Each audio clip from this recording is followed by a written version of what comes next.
I'm too loud, just let me know. Last time I was on StreamYard, my mic quality was like super loud and Mark didn't tell me. Well, you sound fine. Yeah, All right. Right, yeah, you man. told me that last time. I did. That is true. This is And true. I ended up sounding like I was deep throating my microphone. So I mean, if you want to check the live stream right now, if you want to check it yourself, you can do that. Hello everyone. We are we are gathered here today to talk about a great legend that has left the earth the other day, and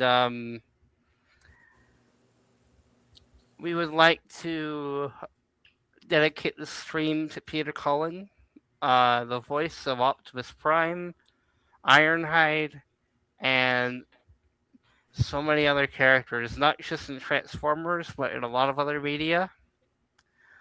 Um, I would like to ask that everyone here remain, both here in the call and in the chat, remain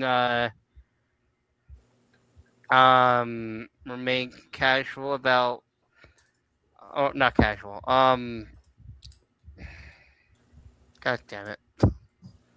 I was doing so good. collected. Calm, collected, and you can let your emotions out if you want, but at the same time, please be nice to each other. Yes. Peter would really appreciate it, and I would love to honor him with this episode. So today, what we're gonna do is we're first gonna go around. We're gonna each talk about our feelings on Peter Cullen and how we, how he's connected us to the Transformers mythos. Um, and then after that, we will begin our show.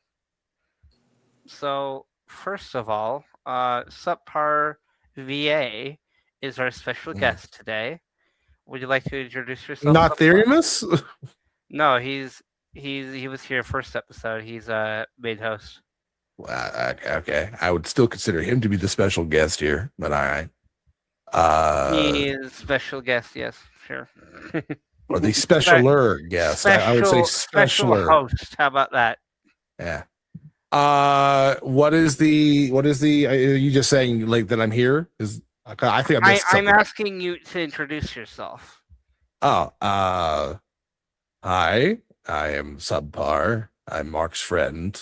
I do funny voices for people. And I mean that's pretty much it. Like I do funny voices and talk a lot of Transformers stuff privately. Subpar has a really cool YouTube channel where he does fan dubs and things like that. I think everyone here should go look him up. I appreciate it. Yeah. A lot of Transformers voices. Yes, Therimus, how are you doing today, my friend? Just covering from some tragic news that has affected all of us in the community. I put a video out, I think the other day or 2 days ago, kind of going over my thoughts on the situation. It's just a tragic loss, Oh, yeah. It is. Definitely. Yeah. It really hurts. All right, D to the B, how are you feeling this fine day? Much better than I was when I first heard the news. So the sad thing was, I was at work when I found out. Mm-hmm. I was just on my lunch, just scrolling through YouTube, and I noticed one of my buddies had posted a community post announcing that Peter Cullen had died. I'm like, no, this cannot be real. Looked at him like, dang it. Yeah. And I was like struggling to focus on the rest of my shift, but I kept it strong. And then as soon as my shift was over, I started tearing up a bit. Yeah. I woke up Yeah. to that news. I literally woke up to Same. that, and then the day before that, I mean both times I woke up. It was Monday or Tuesday morning when Tim Curry passed away. I woke up to that news that Tim Curry had died, and then that was a blow to me because like I much like with Transformers, but even more so than Transformers, I grew up listening to Tim Curry since I was like 4 or 5 years old in everything, and I Yeah. mean he was Nigel Thornberry in the Wild Yep. Thornberries. He was in a lot of Scooby Doo stuff. He did Palpatine for Clone Wars after Ian Abercrombie died. He was Forte in Beauty and the Beast 2. Like he was everywhere. So and then a lot of I've even got a few Tim Curry voiceovers on my channel. So that was a big deal. And then literally the next morning, I woke up to like 10 DMs from everyone being like, "Oh, by the way, Peter Cullen died too." What? Yeah. Like what I'm afraid to go to sleep tonight now because God knows who'll be dead when I wake up in the morning. Like I know. Yeah, I lost feel both of ya. these guys, so and that's why everyone's like screaming now. It's like David Attenborough, you keep your ass in the house and wrap yourself in bubble wrap. You too, Frank. Like y'all just stay home, I know. sip your tea, you stay away from the open air because apparently something's in the air and it's angry. Yep. Someone mentioned Dolly Parton also passed. Yeah, Day before Dolly. Tim. And then a couple Yeah. days before that was Hayden yeah. Panettiere. And then earlier this With, year we lost Sam Neill. My Sam God. Neill. Yeah. It was like a lot of talented people. Oh yeah. And me and Subpar, I know Subpar is gonna be like, "What we are?" But we are planning on doing a podcast episode on the Kingdom Hearts channel, talking about Hayden and her contribution to that series. But today is not about her. Today is about Peter. And for me, when I woke up, it was my first instinct was to check Twitter because I knew that people were dying right and left and right, and I just had this gut feeling that like what if something else happened, and I just went on Twitter. First thing I see was a picture of Peter, and I didn't even have to read the title of the. I didn't even have to read the tweet. I already knew what it said. I went to TFW. I saw it was black and white for the whole day on that site. Yep. And I knew why. I didn't even have to read it. And it hit me. Well, it hit me like a truck. A Peterbilt truck? A Peterbilt truck. And I spent the whole day basically reminiscing on how Peter's voice has affected my life, because when I think of Transformers, I think about Peter's voice. Mhm. That's the very first thing every time. Oh, Of course. absolutely. Yeah. And one of my earliest like solid memories, not weird memories from when I was a baby that I don't even know if that was a dream or not. Like one of my solid earliest memories that I know of is going to see Transformers 07 in theaters. And the very first voice you hear is Peter. Yep. And one of the best experiences of my entire life is whenever it's on a speaker, whenever it's on in a movie theater or a home theater. I love feeling the entire room vibrate Oh yeah. with every syllable that he says. It's and my soul, my heart just clenches at the thought that I'll never be able to hear it again the same way.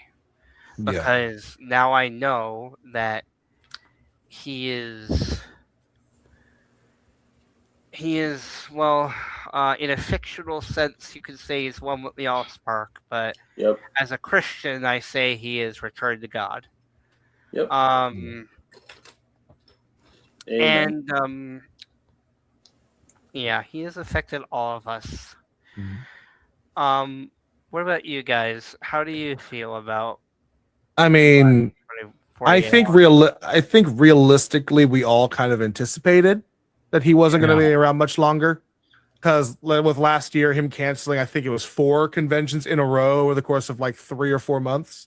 Yep. And then there wasn't really any word other than health concerns. I think even like last year, we all were expecting the worst. But then when he made it out, we were all very happy. So it's like, while it was more of a surprise when it actually happened, I think mentally everyone was kind of prepared for it in some way, just not emotionally ready. We didn't want to say goodbye, obviously, but I think realistically everyone kind of had the thought in the back, because we could all see in the conventions that he did do after he came back, his health was not the best. He was looking rough in those last few appearances, and there was even stuff on Twitter being like, is it me or is Peter looking a little off? So I think, and I will say, if anyone who doesn't know, his cause of death was actually cancer. Jim Cummings confirmed that at a recent convention. He got word from his people. The cause of death was cancer for Peter. And that just sucks to hear. So also Dolly and Peter, I don't know if Tim died to cancer, because Tim's problem was his stroke back in 2012 left his body pretty much completely broken. He's been wheelchair bound for 14 years. So and Sam Neill also died to cancer. Very much it's like cancer is on the return again. It seems every year, cancer takes its pound of flesh, and it really, really, really sucks. But funny enough, something that I did for my friend, he goes by Arcturus online, but he's a huge Peter Cullen fan. And today I actually dusted off something really obscure that Peter did, and I'll share it with all of you, because I'm 90% sure like almost no one knows about this. Back in about 2009, 2010, Peter actually, out of the kindness of his heart, partook in a Star Wars fan film called IMPS The Relentless. And in the first 3 episodes, he actually did like a military documentary style narration describing how this particular fan-made version of like the Empire works. And the first episode, he talks for about 5-6 minutes, and then the following 2 episodes, you get about a minute. But he's pretty much using the Optimus Prime voice, doing this totally unrelated thing. And it's such a breath of fresh air to hear him doing something that he sounds so passionate about. And he literally only did it. He did it to be nice, because the guy who did it, apparently, from what I remember, was Peter's neighbor. And he just went next door and shot his shot, and, asked Peter to lend his voice. And since Peter, if I'm remembering the story correctly, was moving, he didn't have any prior engagement. So he said, all right. And then I think in like a day, he knocked it all out and just be nice.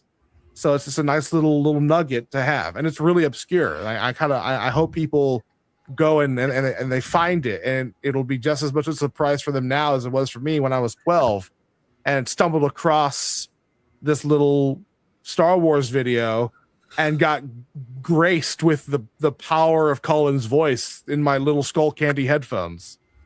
It'd be like, is that Peter Cullen? Is it Optimus? So that there's my little nugget for y'all. Well, that's awesome. We should totally That's a pretty cool deep cut. Yeah, I never heard of it. It that. could also be Peter Cullen's second thing with Star Wars. He did announce in a advertisement for 2003 Clone Wars. That's right. He did do that. He did do that, yeah. That's right. He did, because he did a lot of Toonami stuff back then with Steve Bloom. Oh yes, I remember that. What about you, Theorymist? You have anything you want to say?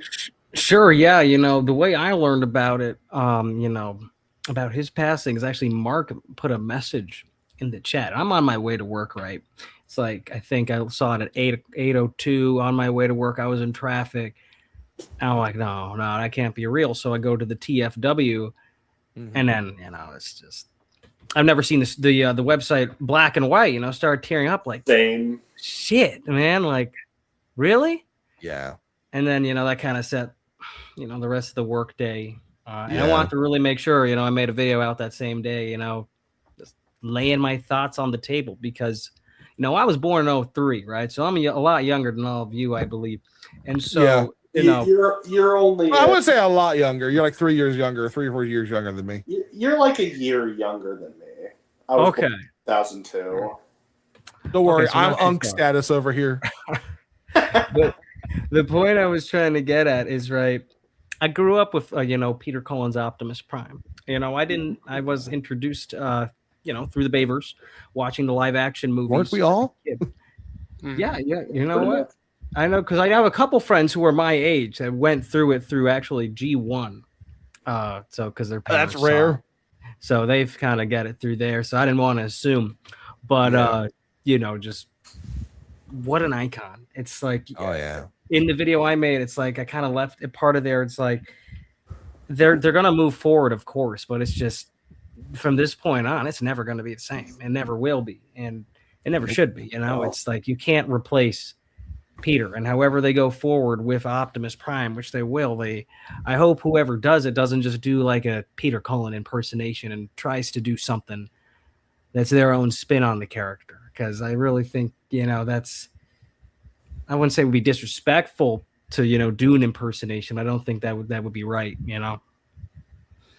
I think when it comes to that, the argument could be made that it's like for Peter Cullen's Optimus is the same as it was for James Earl Jones's Darth Vader. You don't want to stray too far from that sound because that sound defined the franchise for 40 years. Same that James Earl Jones basically defined Star Wars since the 70s. So it's like, obviously no one can sound like one-to-one with Cullen, but I think it would almost be a disservice to stray too far from that sound because that sound is so ingrained into Optimus's character. Like if it wasn't for that sound, we wouldn't care as much.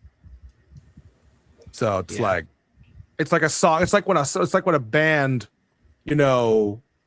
I can't remember exactly how to word this, but it's like when they say, for example, like when Journey, the band Journey, when their lead singer passed away, they made sure they didn't want an impressionist of their lead singer, but they wanted someone who matched the sound that they had established, and that's why they got Steve Perry to replace their lead singer because he had the same sound, but it obviously was not the same guy, if you know what I mean. Mm-hmm. So yeah, that's where I would go with it. Obviously, me personally, I wouldn't vote for say like John Bailey to take over or clearly not Jake Fushi. But what I also don't want is for the cycle to like repeat and we go back to where we were in 2005 or 6 where they wanted Liam Neeson to voice Optimus Prime. I feel like that's correcting in the other direction. There needs to be a happy medium in the middle there. Yeah, because they kind of delved in with celebrity culture when they got Chris Hemsworth for Transformers 1. Yeah, they did. I didn't like that. I'm gonna be totally honest. Reverse. I wasn't a fan. I liked him as a ride, but then when he was clearly doing the Peter Cullen impression, that's when he completely lost me because then it didn't sound so much like acting anymore. It sounded like, okay, now you're trying to like be Peter Cullen, and that's not working for me because you can't match that. I know a couple of people who can do it and bring their own flavor to it, but obviously, I as much as I'd love for them to get the gig, I know Hollywood is not going to go for the small guy who can do that middle ground. They want a marketable name, so to speak. Exactly, and Peter had the name because of all the time he spent on the character. He built that name. Now Hollywood's going to do the quick thing and find someone who already has that marketability so they can just quickly be like, oh, and he's Optimus, AAA status, celebrity actor, blah, blah, blah. Come buy our movie tickets. But yeah. Yeah. I think it's a good argument to be made that unlike Vader, who is a part of one singular timeline or two, if you really want to delve deep into that rabbit hole. Unlike Star Wars, Transformers has a lot of iterations. Yeah, True. The problem is that so say they make a new show that's like Earthspark or Cyber World or whatever Yeah. they want to make next. For the kids or whatever. They could get whoever they want, in my opinion. But if it's for like one of the movies or like a tie-in, or is there something that ties into one of the continuities that Peter Cullen had previously voiced Optimus in? That's when I think I agree that it needs to sound like Peter, at least somewhat like Peter. Like in the movies, for example. I'm not going to accept that Jake Fauci in the movie. That's not happening. You know what I mean? It's got to be a good impersonator, but at least somebody that's not just impersonating, but like you said, put your own twist on it and stuff. Because no one can replace Peter.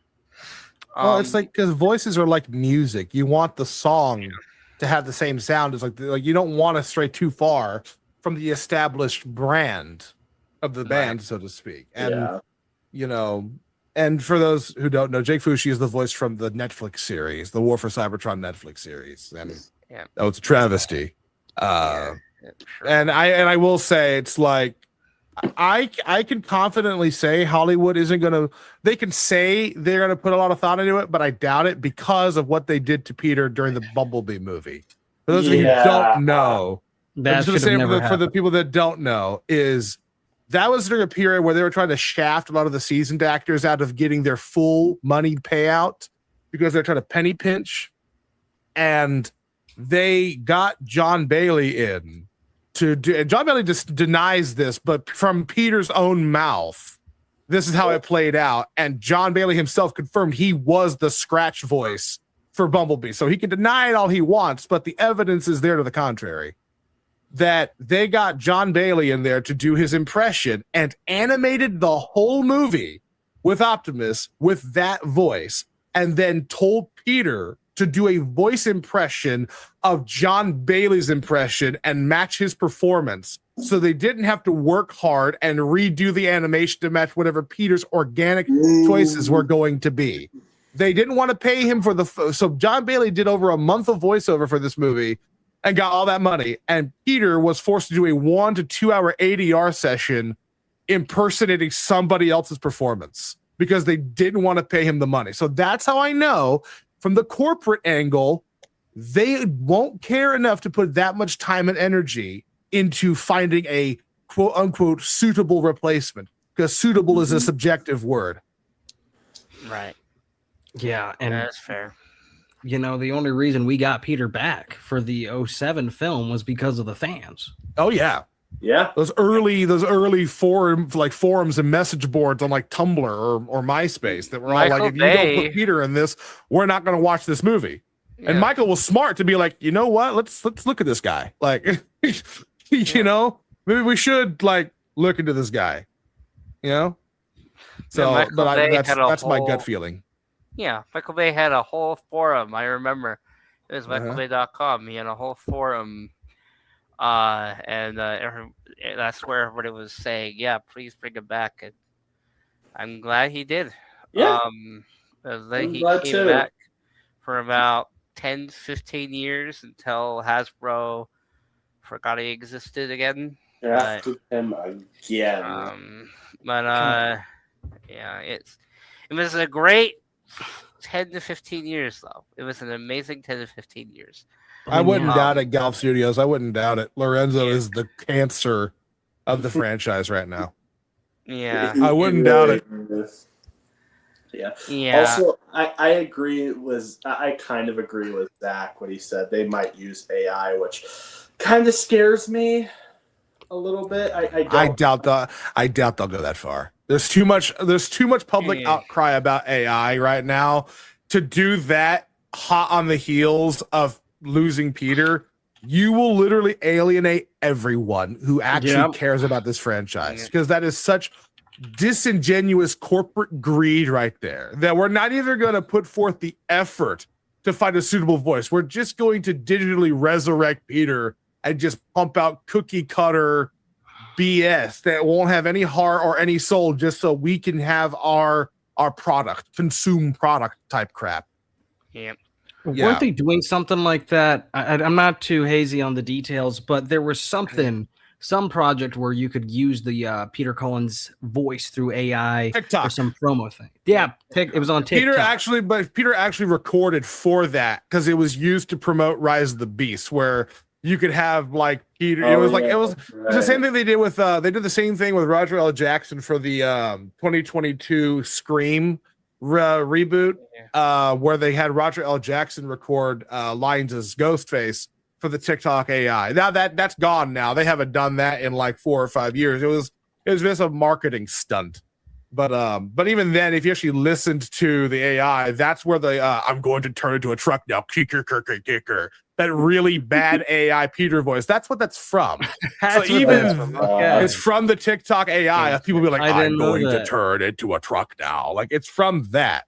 So that just tells you that even though they have all the lines I needed to create an AI module, it did not do a good job at capturing the essence. It was enough for shit posting and memes, but it was not enough.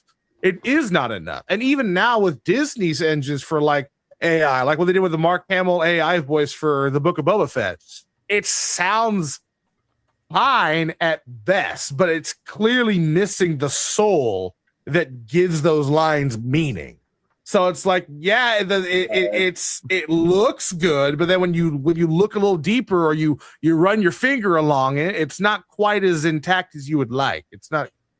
So it's just not stable. So I do not think, as greedy as I think Hollywood is, they're not stupid.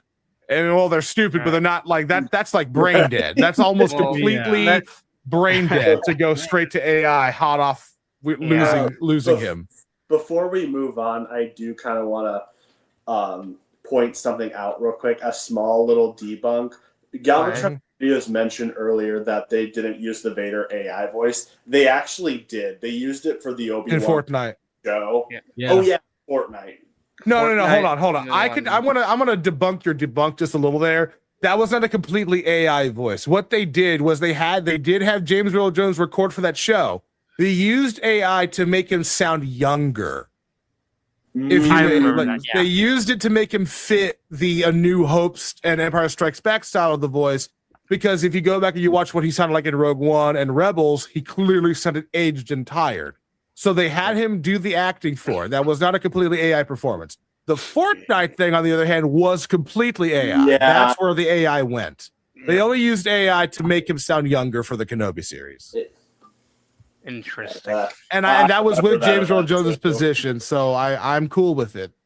He actually did it knowing they were going to do it. Yeah. Same thing with Peter doing the TikTok AI thing. He knew what it was for. I can't get too mad at it because James did want it. So even though and it sounded great, disagree with it. I look at it more as a performance enhancer than a performance replacer or a performance replacement. It enhanced what was already there instead of replacing it and reusing it, which is what full voice cloning is. It's straight up replacement.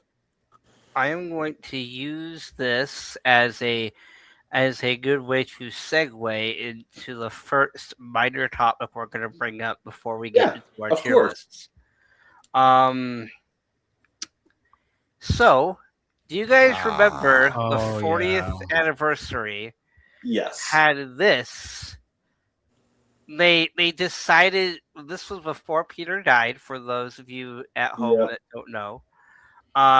They decided to have this be their poster for the DVD. And well, they went a little too far, a little too quickly. And so quietly the other day, they changed it really quickly. On Amazon and things like that, where you can. So now we have a new poster. I have a whole hot take about this tour. I think it was so unnecessary. I don't like. I did not care for this stupid tour. I don't care either. Because the people apology tour. complained, but Yeah. like, oh, the hot rod killed Optimus. No, he didn't. Shut up. Yeah, I know. Optimus killed himself. I remember somebody in my video going like, you don't understand how impactful this scene is since you weren't around when it came out. I'm like, what? Okay, Doesn't so matter if this you're around. little kid who grew up in the 2000s, who grew up with the Transformers the movie as well as the Bayverse, and somehow didn't get traumatized, somehow does not have an invalid opinion. Okay. What were you gonna say so far? Yeah. Well, with the apology tour, they've confirmed that there's something new. They won't say what it is. What I'm hoping, for God's sake, what I'm hoping for is that they got Peter and Frank to record something together and let this be the last thing we get. Because if it's not this, the last thing we got for Peter was, I swear to God, a voice appearance on The Masked Singer. That's it. That's really? the last time he showed up in The Masked Singer. They did a Transformers night. They got the guy from Universal who does the giant animatronic suit. He did two things. He had a scene with Ken Jeong, which is a Dark of the Moon reference, where they're talking to each other. He has two lines. The two lines, I think, are you working for the Decepticons? And I am needed on stage. And he walks off. And then he comes out and Nick Cannon brings him out. And he goes like, I am Optimus Prime. And I send this message to the contestants of The Masked Singers. We are here. We are ready. And that's the last thing we got for Peter. And that was 2 years ago. Before that, we got him in Fortnite for some BS multiversal crossover thing. And then Rise of the Beast, which is, if I had to pick a movie for him to go out on, Rise of the Beast is not the movie I would have picked. Yeah, I agree. I am hoping that, apparently it sounds like this bonus content is some story untold. I'm hoping whatever it is, we get to hear his voice one more time. Please let it be something meaningful and not the Masked Singer being used as just a publicity stunt. Yeah. Yeah. Well, at least Peter and Frank got to work together in Invincible, at least. Yeah. But that wasn't Transformers, and that's not the thing they were known for. Oh, I agree, 100%. Right, and he did decently in the. Oh no, he did amazing. They both he killed it as Thetis. I'm not trivializing the performance. I'm just saying, it's like Kevin Conroy and Mark Hamill. If they didn't get Crisis on Infinite Earths and instead they just did voice cameos in some other show before Kevin Conroy died, and that was the last time we got Mark Hamill and Kevin Conroy, well, that would feel a little bit weird. Like, wouldn't you have wanted the last time they worked together to be Batman and Joker? But the last time Frank and Peter worked together as Optimus and Megatron, far as I could tell, was the last night. Which is even worse. Which is 10 years ago almost. That's kind of crazy. Almost 10 years. 10 freaking years. That's and they did, and the last time we got them together was for two random appearances in a cartoon series that had nothing to do with their characters. I can't remember what the other one is, but where they basically voiced these two godlike deities talking about this dog. They love this dog. I can't remember what it was. But then they showed up in Invincible, and that was it. But we never got them to come back as Optimus and Megatron for 10 years. Seriously? Gosh. This better be it. They better apply something, or I'm gonna be pissed. They better do something for Peter, or I swear. Someone can correct me. Sorry, go ahead, Peter. Go ahead. Well, I was gonna say, I swear, if the most we get is in loving memory of Peter, and there's nothing new revolving around Peter in this, they just slapped on a text and be like, "Wow." So for the apology tour and this whole big publicity thing, you don't get Optimus to do anything new. They did do something a couple of years ago. They did the live script reading for the first. That's still that's not quite what I'm referring to. I know that's them doing. That was their typical way of closing out every convention they did. Yeah. Right. I'm just But I mean, like saying they in terms did of do that creative, no, I get you. But I think in terms of the creative process, them being in the booth together and creating something Right. was something we needed. But what were you going to say, Theory? Sure, yeah. I heard somewhere, and I could be wrong on this. I don't remember where, but they said originally, I guess for this apology tour, that they were going to have Optimus Prime in a casket. I hope they don't still do that. Wow. No. Oh God. Well, that's news to me. Why would they call it why would they call it the apology tour if they're just going to make it worse? Right. Yeah, no, they have to change Sorry, that. not sorry type apology. It's like the apology tour was a stupid idea. I know. To be All fair, right. they've had a special release for almost every anniversary this movie's had. I fully expected one for the 40th anniversary. Yeah. Anyways, All right. So the next thing that we're going to do, guys, is a choose tier wisely. list. The clock is ticking on Theory's availability. That's true. All right. I pushed off an obligation, so I should have some more time. All right. Okay, this still you've got more clicks, more ticks, but So those are now ticking away too. I have made a few tier lists, and today we're going to do a tier list on the Optimus Prime voice actors through the years. I agree, Galvatron Studios. Hasbro doesn't have any brain cells. Not lately, they haven't. Nope. And so most of these actors, a lot of people in the audience, and maybe some of you here in call, probably don't even know who the fuck does this guy voice? Who the fuck is this guy voicing? Who knows? We'll find out in this video. Yeah, I'm kind of looking forward to some. I don't know everyone. Let's do it. All right, so this first one, we all know and love, and we're just gonna listen. I like how they use that Autobots theme. That's like See, they're using the custom. Bavers theme. Like, Yep. yeah. Those who tried to harm you are called Decepticons. We must stop them before they destroy your world. We are the only ones who can stop the Decepticons. Maybe you can help us. Before time began, there was the cube.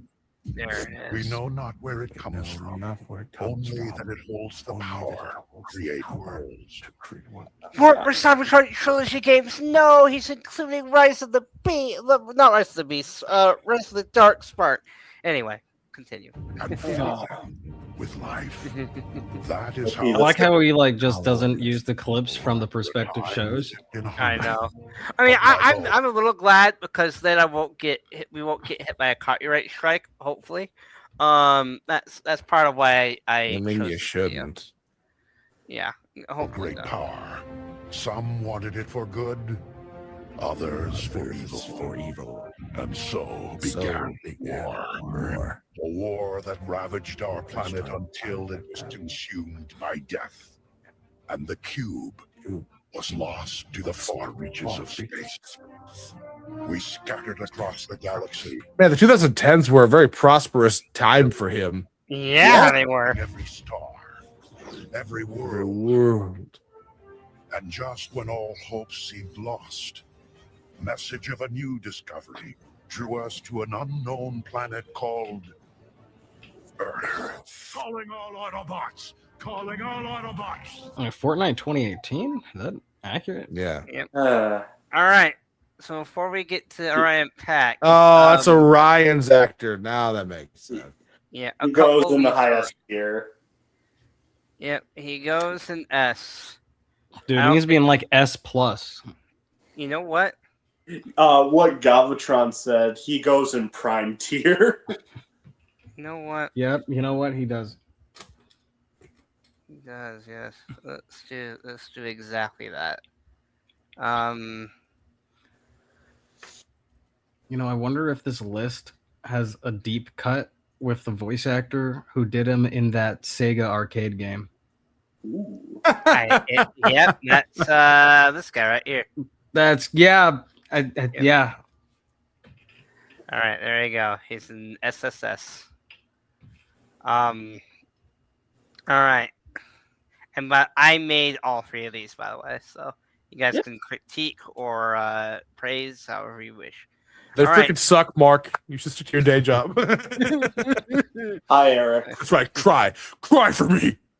Hey, Eric, how you doing, man? Really like Great Shocks right. Optimus. We'll get to him. Yeah, Don't worry. we're getting We'll there. get there. We'll get there, buddy. Right. You guys, are you here to help? No, not exactly. Never seen you guys around before. I'm Orion Pax. What do you do here? Oh, we unload the energy shipments from the power plant upriver. And that's Dion. He's my best friend. Very funny. And this is Ariel. Keep away from her. She's my girlfriend. No, but everyone's heard of them. There's some Because we have those. they can We have. We have one? There's guardian robots to take care of stuff like that. Right now, we got fuel to unload. Orion Pax. It's really a thrill to meet you, sir. This isn't a very good sign. Oh, no. God, no. I think I just no. spoiled I don't think that. I don't even think that's an official voice either. I'm pretty sure It that's is. a fan dub. No, it's not. Oh. It's from Omni Productions. I promise you, it's real. All right. Oh, I would God, say I need to listen more to that Orion's one. actor goes in a solid maybe A or B. I He think does pretty good. Laurie does. I think he goes in a B. Yeah. He's not Okay. Optimus, and someone in the And that was future. intentional. Someone I know, but someone in the future does a better Orion than him. I think we can all agree. Yeah. Well, Yeah. Peter did technically do an Orion too for Prime. He did. That is true. Yeah. However, he just did Prime. He didn't even change his voice that much. Right. I think. No, he But- did. He did That's change an He inflection sort of his did, voice. Yeah. He made him sound brighter. He softened his voice a little bit. He removed a lot of that deeper presence. Okay. I wouldn't know. I haven't seen it in like 10 years. But I Well, do you're a hope to fake see it. fan. You haven't watched Prime in 10 years. Probably not I 10 at years. least but watched it. You like haven't. 2 Wait. years That ago. means you haven't watched the show since it ended. That's not what I meant. I did show my little brother it, and he's like 11, so probably like 4 years ago. Anyway, all right. Pax. It's really a thrill to meet you, sir. This isn't a very good sign. The Decepticons may use this opportunity Oh. to relocate the troops from Earth. Sparkle, can you hear me? All troops Doesn't Did even he say sound like it. Sparkle? Did he say Sparkle? Can you hear me? Yeah. That's Spike. Sparkle. Can you hear me? Just wait until you hear how he pronounces Rodimus. Earth, we're also on the way. Galvatron, I also have the DVDs. They're pretty good. For the time being. Rodimus Prime, I'm going to check Rodimus. out the situation of Cybertron. Hey, thank you.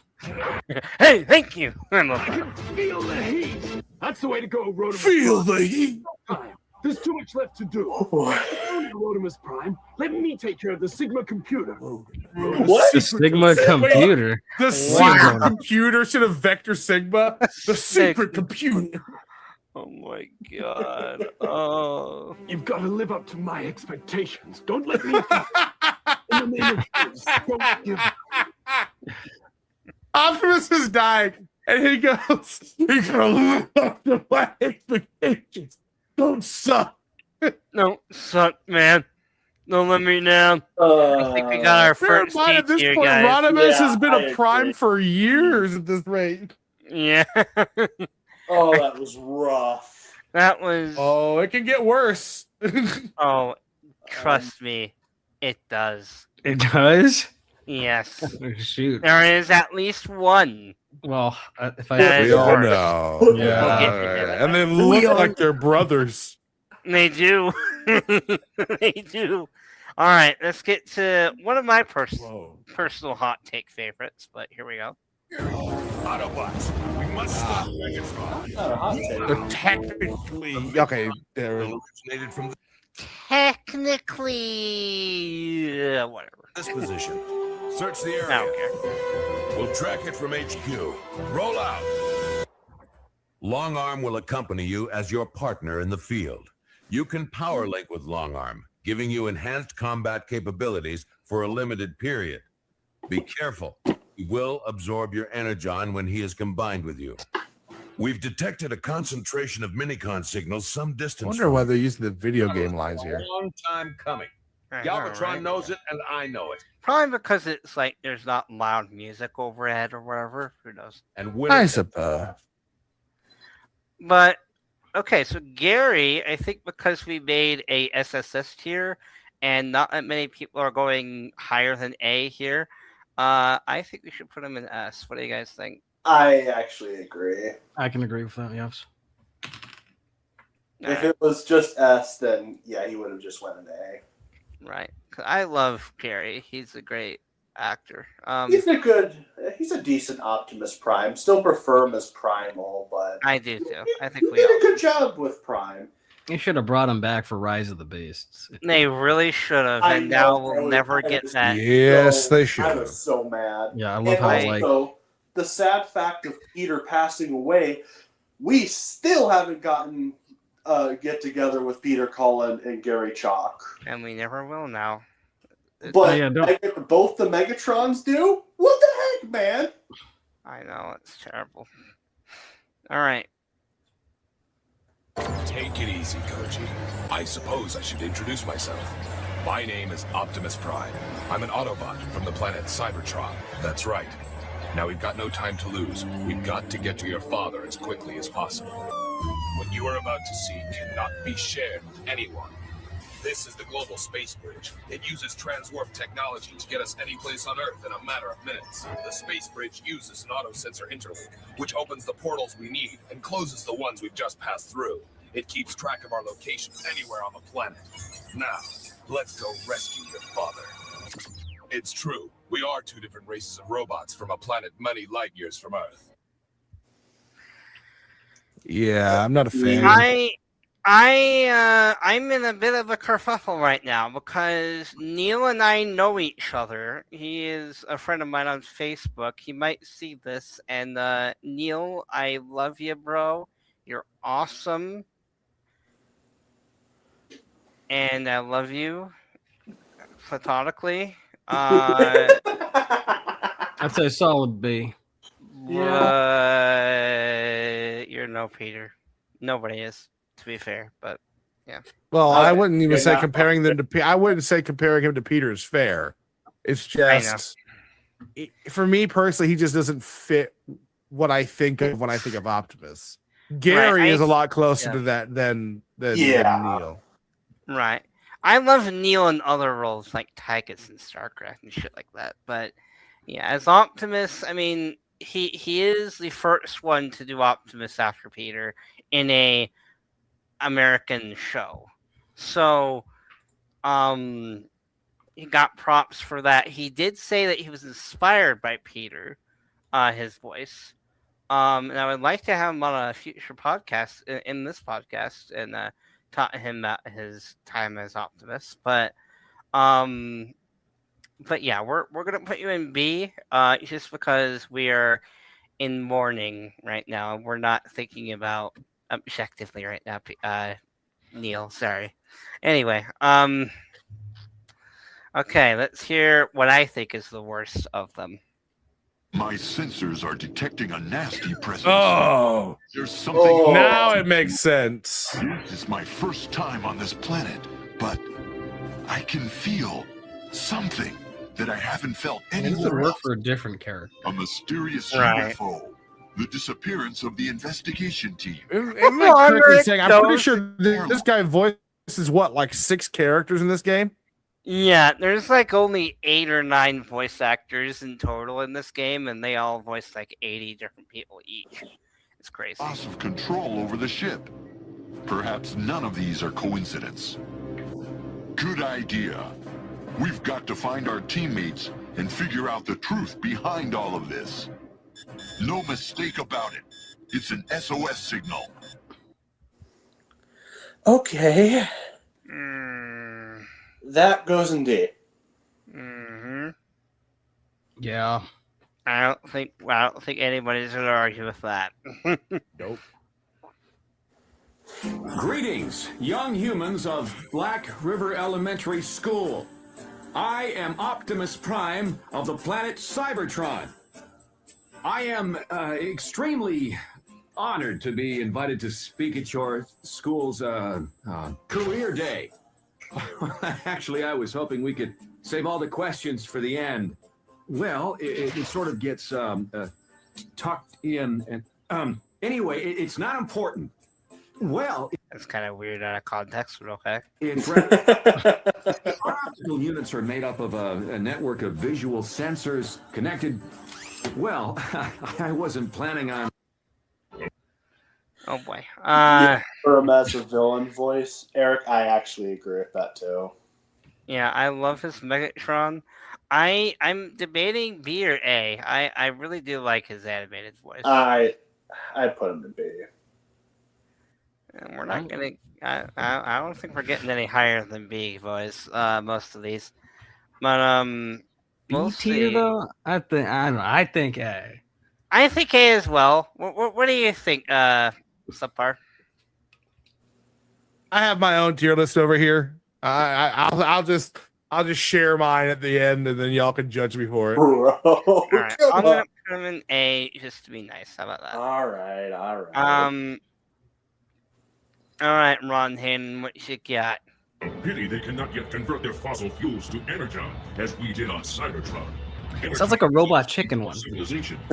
Yeah, it sounds like a parody. Yeah, For the great war that brought us here. Bumblebee. And what is it with all these guys having horrible modulation on the Optimus voice? Like, my I gosh, don't know. sounds awful. That sounds like a commercial. Yeah, it does. Yeah, it does. We are approaching location of the last known energy beacon. Well done, Bumblebee. Just be careful. Sensor Well done, Bumblebee. Like, it's so forced. I know when you said that. I don't know why it rubbed That off. I personally would put in C. Like, I could do a better Optimus, and my voice doesn't fit Optimus, period. Yeah, I am. And then we're not done with him yet, but I'll put him in C only because the voice modulator is at least giving him something to work with. I mean, he's better than the last guy. He's better than these two. No, not those. Yeah, exactly. Those two. That's what. Yeah, I was about to say the last guy was David K. So fuck you. Yeah, I realized that. That's why. Yeah. He's better than David K. Okay. Well, All of a sudden, he hears noise. Is like, are those pitchforks I hear? Like, I do not need the fandom to hate me even more. They hate me for enough already. reckless beings. The Vector Sigma. Preserve. Oh, we don't talk about this. this. Back memories. We can't talk. Nah. Come on. This is. It's. In the most I put it in C. with our Shut up. Sound is my weapon. So here's the thing about Eric Edwards. He does what I'd like to call a narrator voice. It sounds like a narrator voice, and it is very uncanny when he starts talking in the show, apart from the intro, and he starts talking to the other characters, interacting. It just doesn't sound right. Like, he keeps talking like that, like he's a robot. I think when they hired him, they told him he was a robot. I think that's all he was told when he was hired. Because that's all he does, and it sucks. Nest was attacked. Brave. Subjectively, I do like it, but objectively, I think this guy goes straight in C. Yeah. C. I wouldn't put him in D. Yeah. I think there's only one other guy that's going in D, and I'll let you guys decide. At least for me, I could probably think of a couple. Rewatching this, I easily could have 2 or 3 that's goes straight to D. Okay, well, we'll think about it. Yeah. Bumblebee defeated Soundwave, turning the Decepticons. This is a toy commercial. He looks like Slender Man. Bumblebee defeated Soundwave. Bumblebee defeated Soundwave. Now you can reconstruct him. Like, all right, this is the Human Alliance guy from the arcade games. Oh no! Electromagnetic bubble. It's actually not the worst. Starscream, you have no business here. Decepticons, what is your plan? Did you cause this earthquake? I have a bad feeling I take that back. It is pretty. I take it back. It is pretty bad. No, I can't do it. No. That sounds like Optimus if he was depressed. It's Optimus on ketamine. Depressed. Fine. Yeah, no, that. What is your plan? Like, where you C or D? What do we think? Kind of like in the middle. Drash. Drash. That was terrible. D for Drash. Who am I remembering that wasn't that bad? It was one of them. It wasn't him. Let's go. Do we have the guy on here who did like that Revenge of the Fallen commercial? And it's like, I am Optimus Prime. You see that shot of like the CGI and it goes to the toys. I wonder who did that. Oh my gosh! I forgot about those ads. I have the guy from the last night ad. Oh my god, I forgot about that. I got that guy. But we'll if this doesn't include him, I'll show it off on the TVA. But oh, that's a spoiler. Yep. Action. The situation is under control. You go on ahead. All right, let's just skip through these dialogues. But he's just like you go on ahead. I can't be fucked. The video game Transformers Rescue Bots Dynamite Island. Unknown voice He doesn't even have a face or a name. That's a bad sign. I know. Oh no! Oh no! He's the engineer's friend. Rescue team. We have a report that Doc Green's daughter and colleague, Frankie, and Professor Baranova I don't hate it. on an island. I don't hate it either. Knows These where- all have the same problem, which is they're sounding too informal. Like I have to sound like this for every single word I say. Very, very low. Yeah. won't tell us. Like, they're unless not. Doc He's Green not built him emoting. 5 dinosaur robots. You know what it reminds me of? It reminds me of Red Alert from Armada's game. It reminds me of that, where it sounds like a guy who is just talking like a robot the whole time. You know what I mean? It's just it doesn't sound natural. It's like a text to speech. Yeah, exactly. Rescue bots are changing into dinosaur form to go to Quarry's Island. To dinosaur form. Changing into dinosaur form. Team headquarters right away and see what you can do to help. Okay. Oh God. This is a hot take time, ain't it? Before I get to him, I'm gonna put him in C only because he wasn't terrible. Yeah, I agree. Way better than these three. Okay. I'll say that. Better than Arcade Guy. Yeah. That's interesting because I think with those arcade guys, English is all their second language. Yep. English is their second language. Why are you skipping ahead? Because I'm realizing that our next guy isn't in the video.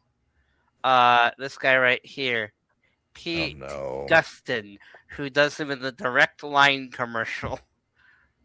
Do not fear. I shall tow your car. Oh, mate, I'm with Direct Line. They got your car covered. Can we even count this?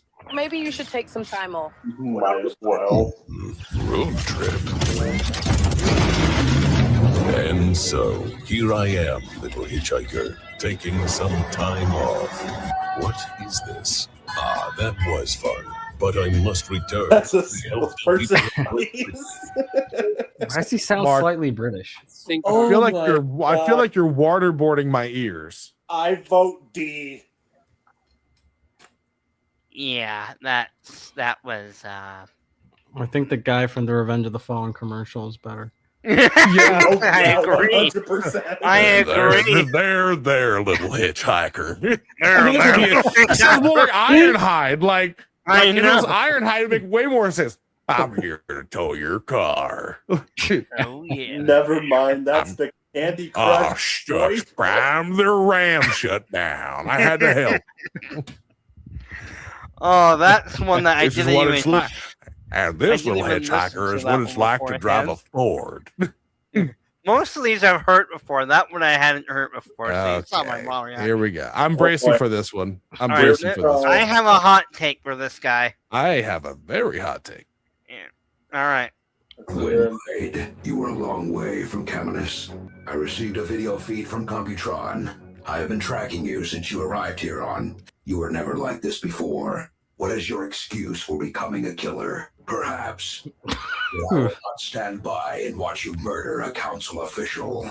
Yes, I am a veteran of war, but the Autobots fought for freedom. We never killed for spite or without provocation. I can't. I love John Bailey. I think he's great. His Optimus ain't it. His Optimus just isn't it. I love him dearly. His Shockwave is great. He's great just about everything else he does. This is just the one L that he has in his not. And I'm voting D. Like, yeah. I'd say put him in D. Like, if this was a Shockwave tier list, he'd be up there in like A or B. But like, yeah, I can see that. All right, boys. I mean, I want to hear what Theory has to say though. He's been rather quiet. I remember when we had that Bumblebee movie trailer drop, the one that didn't have Peter Cullen in it, and everyone was hearing that. I'm like, who's speaking right now? You know, that was nobody. I do agree. No, his Shockwave was great, on point. His Soundwave was pretty good. No complaints there. It's just the Optimus. It sounds like, I don't want to say he's trying too hard, but it just... Yeah, no, that's exactly what I was thinking. He's trying too hard. He's trying to sound cool. I don't know how many people here in the audience or in call know this. John Bailey, I don't know if he still has the YouTube channel, but he used to have a YouTube channel. Epic Voice Guy. Epic Voice Guy, where he was... Kind of sounds like that, yeah. Well, yeah, because he is Epic Voice Guy. And he dresses up as Optimus, and he does figure reviews, and then he also does honest trailer dubs and everything like that. And his whole shtick at the time was he was, much like Jake Fauci, who we'll get to next, an impersonation person. Someone who can replicate the voice of Peter Cullen, or at least his best at Peter Cullen. Now Jake Fauci is different, where he just did a voice impression video 10 years before he ever got hired. But John Bailey, he was actively doing videos, doing that voice every time. So that got, in my opinion, that's how Hasbro learned about him. Now, Jake Fauci, I think, is next, so... This is Optimus Kill me. Prime, leader of the Autobots. We have defeated the Decepticons. For now. As long as there is a threat to your world from the Decepticons, we will fight for you. Team 2, are you in position? Unless we stop those engines, the moon will shatter the Earth. People of Earth. No. Optimus Prime of the Autobots. Megatron is now the user, and his wishes are not good. Megatron, we have come for the Allspark, and we will His wishes are not good. Oh, God. Yeah, he's going straight to D. Yeah, he's pretty. I thought Cyberverse with him was okay. But when you got to Siege, that wasn't it. We're not like the Decepticons. That's exactly what I was thinking of. Yeah.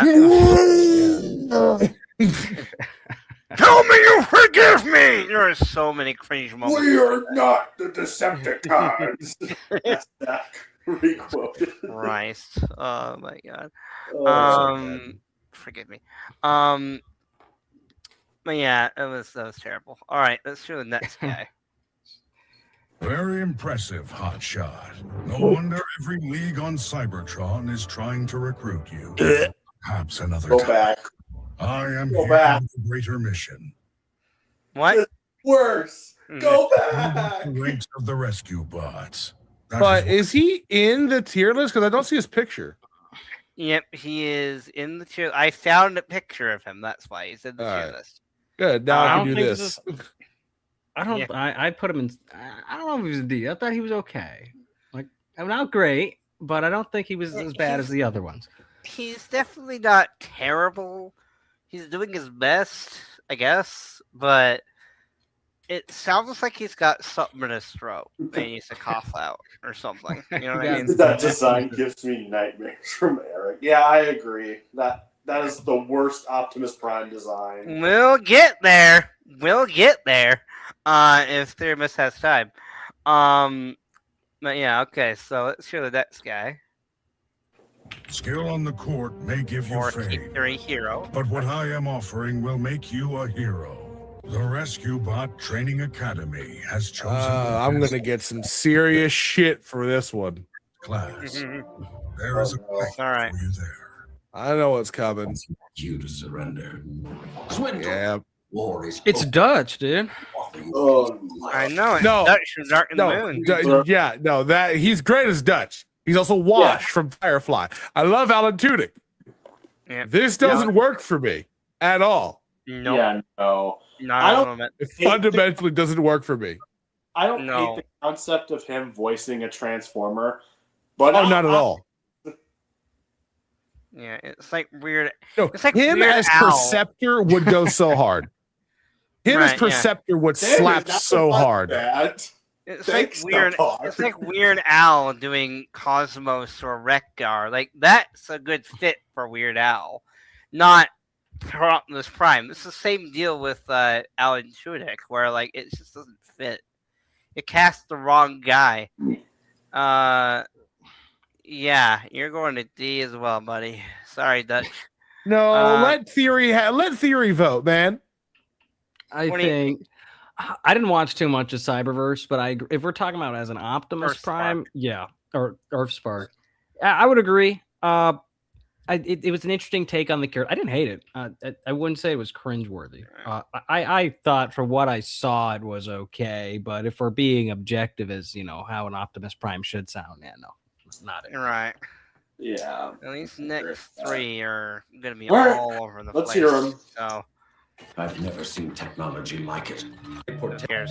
Keep them. Yeah, he sounds like Perceptor. He'd be perfect for that. Down, He does, yeah. Hasbro, take notes. Here on Earth and back on Cybertron, owe you a huge debt of gratitude, Bumblebee. Sounds Well, like I California can't. One. I would Yeah, like it's the same as Tudyk. He's doing an impression of Tudyk's version. He's doing it. Yeah, he goes right next to Tudyk because it's the same thing.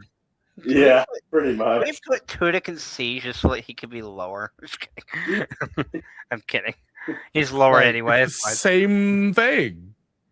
It is, Y'all are gonna, and you already. I think y'all can guess where a certain somebody's going for me. Mind-controlled puppet, and the Energon activator will be his to deploy, with catastrophic consequences for us all.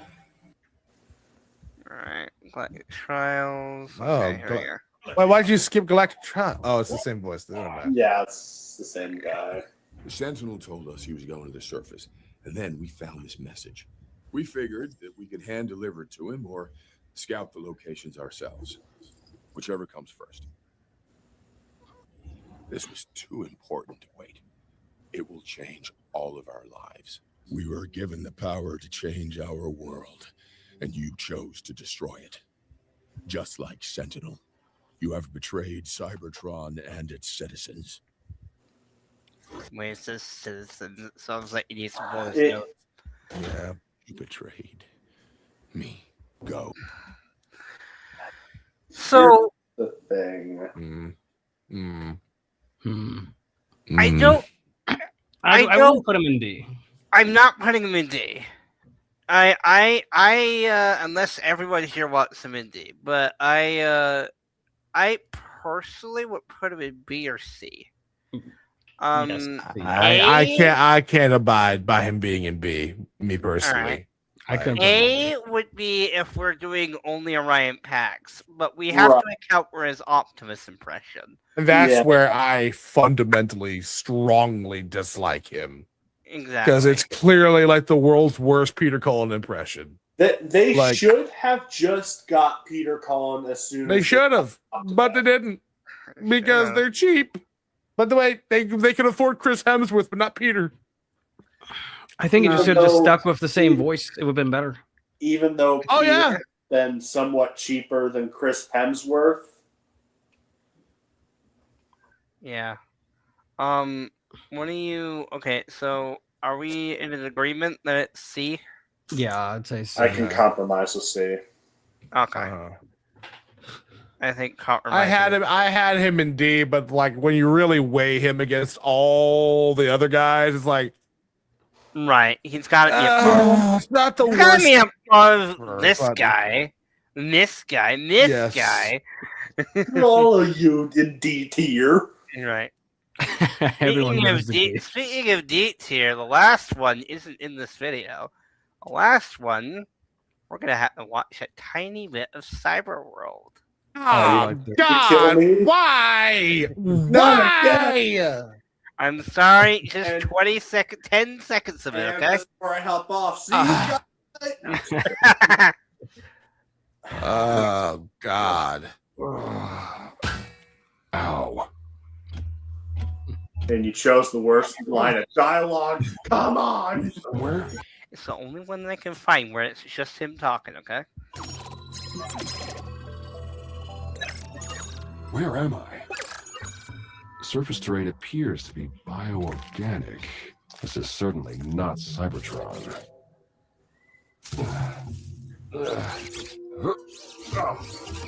Alright, that's enough. Pain. That's enough of that. Pain. You're going right to D. Anyway. Agreed. What do you think, Theremus? I kind of fucked with it. You know, I'd say C. All right, interesting. Well, the rest of us say D, so you're overruled. Anyway, I'm kidding. Nothing I'm personal, kidding. man. Nothing personal, buddy. It's a democracy here. But no. Love democracy. This is. I think this looks pretty good. Yeah. Tier list. I think I like it. All right. So now we're going to move on to the designs. Oh, okay. Thank We goodness. got a good amount here. We do. So let's see if we can get as many of these done before three of us has to head out. I think we'll get through. All right. Okay. So Actually, you're missing the Human Alliance arcade game design in here. I don't care, Davis. I don't care. I'm sorry. Well, that just means you're a fake fan. You're just a fake fan. You should have that in there. I need you to have all the battle damaged Optimus Primes in here. We're Well, it's missing kind of them. a skill issue, guys. It's kind of a skill issue. Don't gonna lie. I don't have dead Optimus, but he's black. Oh no. What do you mean by that? What do you mean by that? Good God. All right. Where are we putting G1? The original G1, not every single other version that copies. We're not even G1. gonna hold on, real quick. I'm gonna send you something real quick. Okay. Oh no. I feel like if we Well, don't. yeah, put you this on can S, we're gonna share get it. Crucified. If we don't put it in S, we'll be crucified. Yes. Oh no, I agree. G1. Obviously, G1 goes in S tier. Like, let's be real. Here. Yeah, it's a good Yep, design. that's where he started. Yep, that's where you start. Where are we putting Orion? G1 Orion. He looks strange, man. I nice. just gotta be real. I would put him in C. I'd put it in. Yeah, I'd agree with that part. Goes to C. There's some aspects to like, but man, there's a lot to not like. Like those legs, for example. What are the legs? What are the? There you go, Mark. I haven't heard that in so long. Oh, nice. This, in case anybody, you want me to show it on screen? Is what you're saying? Go right ahead. Knock yourself out. And no. this is Subpar's tier list. I don't know why it's so big, God. but yeah, he just. I'm a yeah. picky bitch. What can I say? All right. There's things I'm saying. I can't say them. All right, Paramaster Optimus. I'm I'm not too familiar with that one. I'm not either. Yeah, I'm gonna be in a similar boat with a lot of these because this is like a lot of this is really obscure. It's all right. I put it in B. It's all Yeah, right. he's B. Star Convoy. I'm gonna put him in B. Yeah. Well, Not gonna lie, I don't vibe with that design too much. yeah. RID 2001. I'm okay with it. What do you guys think? Well, don't ask me because I got my own going on over here. Okay. I'm far too opinionated. I'd put it in high B tier because I don't hate it. I think B. I'm not too familiar with it though. I'm putting Fire Truck combined form in Oh A. yeah, I love that form. And I'm gonna put Omega Prime up there too. Even though it's technically not Optimus, but who cares? Okay. All right. Cybertronian Armada. I love Cybertronian Armada. That's one of my hot takes. I love the way he looks, and I wish he looks all looked right that way in the whole show, but that's fine. Hey, I'm willing to compromise with A or B though. That's fine. I'd put him in A. Also, hey Hasbro, make those Cybertronian modes in toys, please. Yes, do it. I bet you We'll won't. make more money. Do it. More But money you than won't. all of this stupid apology tour. Yes. No, I won't. Armada proper. I'm gonna put him in S. Yeah. Personally. I like that design. It's I really love good. Armada proper. He looks great. And his combined mode, on the other hand, I was never a fan of his combined mode design. It's okay. It's So- like Theremus is subpar. You two better start giving me some of your thoughts. I'm gonna send you a whole tier list of my own, dog. Okay, buddy. You I'm do that. opinionated. I'm an opinionated son of a bitch. All right, you go do that. So, yeah. Well, once we get, because Once we get- I'm not familiar with much of the Cybertron design, so I don't have too much commentary. It's okay. But It's okay. I'm just giving you shit. once we get to the Bane movies, you'll get my 2 cents. All right. We'll go in depth with Bay and Prime and the games. For I feel like this may end with some smoke in the street with me and Therium here. I'm gonna be. Oh, we'll see what 100% happens, here. bro. I feel like you and I feel All like four we're of us actually gonna love get the fight of Bayformers. I don't see what's wrong with this, but well, because you're gonna find mine. You're gonna find mine really. Yeah, I'm gonna look like a biased son of a bitch. This is exactly what's gonna happen. Yep. Here we go. Like this. I think Monkey Prime is what I like to call this one because he's not because he's black. It's because he looks like Optimus Primal, doesn't he? Mark, that was extremely racist. You can't. That's not what I meant. You know that's not what I meant. I Look how high pitched his voice gets when he's offended. It's not what I meant, you jerks. Anyway, let's see. May versus Perfection. Yeah, we'll get to May first, buddy. You'll get there. You will definitely. I am definitely getting canceled after the stream. Oh god, my joke was terrible. Okay. Energon's Fatimus Prime. Fatimus Prime, dude. That's iconic though. I low key want to put him in S just for the meme, but I'm gonna put him in A. Yeah, A or B is fine. Yeah, his combined modes are all meh. That's the sad thing. Like, the concept of him combining is cool. It's just, and then they don't set it up right. And then him with Omega Supreme is literally just Omega Supreme with his head. Yeah, that one's the worst. I'm putting him in C. That one's pretty bad. Cybertron Optimus. I'm putting him in A as well. Yeah, I like him. I love him with his wings. I Yeah, love that him is with the lion arm. I love him with the jetpack as well. All right, now we're getting the shit you guys will care about. All right, Animated. All right, Cybertronian Optimus. I'd A say B tier design. Yeah, I put his Cybertronian mode in B. All right, what about That goes in S. Yeah.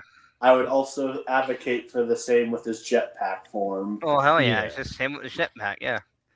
All right, May forward time. Subpar, you can come I'm back. putting. I will be judging all of you harshly.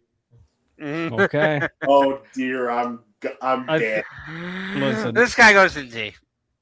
D, yeah, I was thinking C or D. Dang.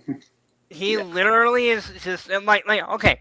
Here's my pitch. Okay, most people when they look at Transformers movies, and I hate this about critics, is that they always act like there's just a bunch of pieces of metal scrambled together. Oh, that's BS. Usually, that is BS, but with the protoform, I can see it. There you go. I went ahead and sent you mine just so you could get a glimpse as to what where my mind is at here. Can't wait to see once we're done. Stop. I will fight all of you. No. Liam Neeson from the Gray ready to fight. Broken bottles and knives taped to my fists. I'll fight all of you. Agree, Eric. I like the protoforms personally. Oh, I love it. It's so funny. Okay, we'll show that off once we're done go with right this. ahead. Go right ahead. Finish I your... better go in S tier this next one.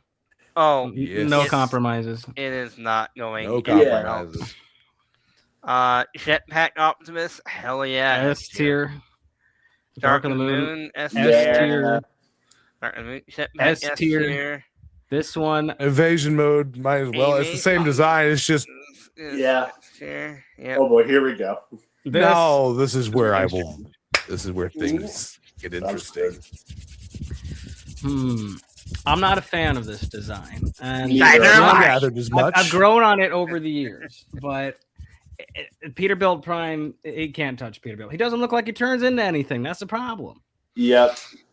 Yeah, I think what it is exactly what Liramis just said. He doesn't look like he has a vehicle mode unless you look at the smokestacks. That's literally all he has in this transformation is his smokestacks. And this then should be there's his protoform mode. That would make more sense. Then there's hints of wheels on his calves, but like you don't actually see the wheels, you just see the bumps when they're being hidden and everything. And the fun of a transformer is you look at it and you try to picture, okay, where does this go? Where does that go? I look at this, I don't know what the hell's going on here. Right. So I'm gonna compromise with A. I'm gonna be super generous. All right. Okay. If that goes in A, the next you should go in A because it's the same damn design. Like it's the same damn Put design. them all in there. All right, one more movie. Although Theory is smacking his mouth a lot, I don't think he agrees. I think he wants it in B. Okay. I say B for the night design, but we can compromise. I can read that. You were like, no. The reason Subpar was kind of teasing me about this earlier before the stream, but like what I'm doing is I'm doing the middle ground. I know Subpar is going to put him in S. I knew you guys would want him in B or C, so I'm doing the middle ground. That's what I'm doing. It's a cool design. I just don't think it's if he had the truck parts, it'd be perfect. Yeah. Yeah, it's the you know how the Bayverse haters always like to complain, they don't look like they transform into the vehicle that they're supposed to be. Well, here's the thing. The first 3 movies nailed it. Exactly. They made it sophisticated, and you can tell what they also transformed into. Mostly because Hasbro was on the design team because they still needed to make toys. Right. Then they kind of lost the plot. Kind of lost a little bit. Again, major Age of Extinction defender. Yes, you can all destroy me. I won't. I'll be standing right there with you as we both get nuked. Because, as much as I like Age of Extinction, the Prime design. I mean, somebody brought it up in a stream. Night Optimus would have been a perfect Cybertronian Optimus. Yes. Like back on Cybertron. Yeah. But as a truck, no. And I used to love this design, and I do kind of have to thank Fire Brothers a little bit for waking me up on it. Because, like, yeah, it doesn't look like it transforms into anything. Yeah. There's ideas, but not executed well. Right. I will say, this design is better than the concept art. The concept art does look a little goofy. At least the concept art had tires on it. True. All right. Yeah. Oh boy, let's move on to Nightverse. Oh, by y'all's logic, Action Master Optimus should like not even be on this list. He don't transform at all. Like, is he even on the list? Is he on the list? I don't think so. I don't think so, but I'm just saying, like, he should be really. But yeah, like, I agree, subpar. We would have put him in a very, very low tier if that was the case. We would have. No way. We're he not. looks better though. Like he looks like Optimus. That's the thing. Like, the design itself. I don't. You're all hypocrites. You're all hypocrites, all of you. I don't hate it, but I agree with Eric. The Nightverse designs are overrated. Yeah. Mm-hmm. I think I don't. I mean, the only one that I don't really like is Optimus. All the other Nightverse designs I'm okay with. You know Or what? sorry. I was talking about Age of Extinction. Nightverse. Yeah, the G1 aesthetic of Nightverse is a bit much. Especially when it's inconsistent. I'm gonna put him in a solid B. Yeah, I agree. Yeah, he kind of, I might get crucified for this, but he kind of has the same problem as Age of Extinction Optimus for me. Is that if you look at him, I mean, he's better. Excuse me, he looks more like a truck, but he still doesn't look like he transforms really. He only has 2 tires, and then the chest windows and the smokestacks, and that's it. I mean, the simplest answer is the fact that because he never transforms on screen, like at all. Right. They didn't really feel the need to do it. Right. You know. And the Rise of the Beast is the same problem. Well, Rise of the Beast, I will advocate for C only because he's worse than Bumblebee movie. He looks like I said this earlier again before we went live. He looks like he ate too much potassium. he looks a little wide. There are aspects I like in this design, but then there's aspects I don't. And then I want to remind you all of the mouth. I like the. I thought it was great. Okay, I It grew up was with that. worse Well, when good it for you, wasn't rendered. I don't mind him having a mouth. I minded the fact that they clearly didn't bother to try to make the face fit the head sculpt. That's what I'm talking about. Yeah, I don't care that he has a mouth. I don't mind that he had a mouth. I minded the fact that they just took the Baver's head and they stuffed it into a head that's half the size. Oh, but actually, it's actually based on Peter Cullen, guys. The director said it himself. Except the animators themselves came out and said that that's complete bullshit. They never got that note. So why would he even lie about that? Here's why. Please buy the tickets. Please buy the tickets. Come watch our movie, please. We made it look like the guy. You should come watch the movie and see for yourself. I remember on the boards, right? People were clowning the bringing back the 07 face, which I love the 07 face. I think it's much better than his redesign in Age of Extinction. But the problem was people were trashing it, and then when he came out saying it was Peter Cullen, everyone just started to flip flop on the boards. That's why I will. Dude, I would love to have a conversation with you, Theory, sometime about just how inconsistent this fandom is about Optimus. They will dog on Optimus for being a violent psychopath in the Bayverse. Meanwhile, most of his kills are all in self-defense. Meanwhile, Rise of the Beast complains that he got a kill stolen from him by Primal. Literally complains that he didn't get to kill. He was mine. What the fuck do you mean? What the hell? Even Michael Bay wouldn't write that. Jesus. Oh, and then everyone complains about the face taking and the head ripping off. Meanwhile, they praise Optimus for stabbing Skirt to the face, dunking him in lava, then ripping his spine out in one smooth motion. Only because, he killed Bumblebee, so go fuck yourself. It's okay, guys, because he looks like the G1 Prime. Yeah, exactly. This fandom is so backwards. All their excuse is me and my little brother were in the theater, like, because we love to joke about how many times Optimus goes for the face. Like, just if you watch the movies, he does. It's a quick way of killing. It's quick. Right. It's like It's it's not a cruel. criticism. I'm not But in criticizing. Rise of the Beast, he literally cuts his arms off first Right. and then stabs Right, him. Like right. it was- So me and my brother in the theater, he's like 8 or 9 at the time, and I'm just in the theater with him, and neither of us had seen it before, and we're just like, please go for the face, please go for the face, and he does, did.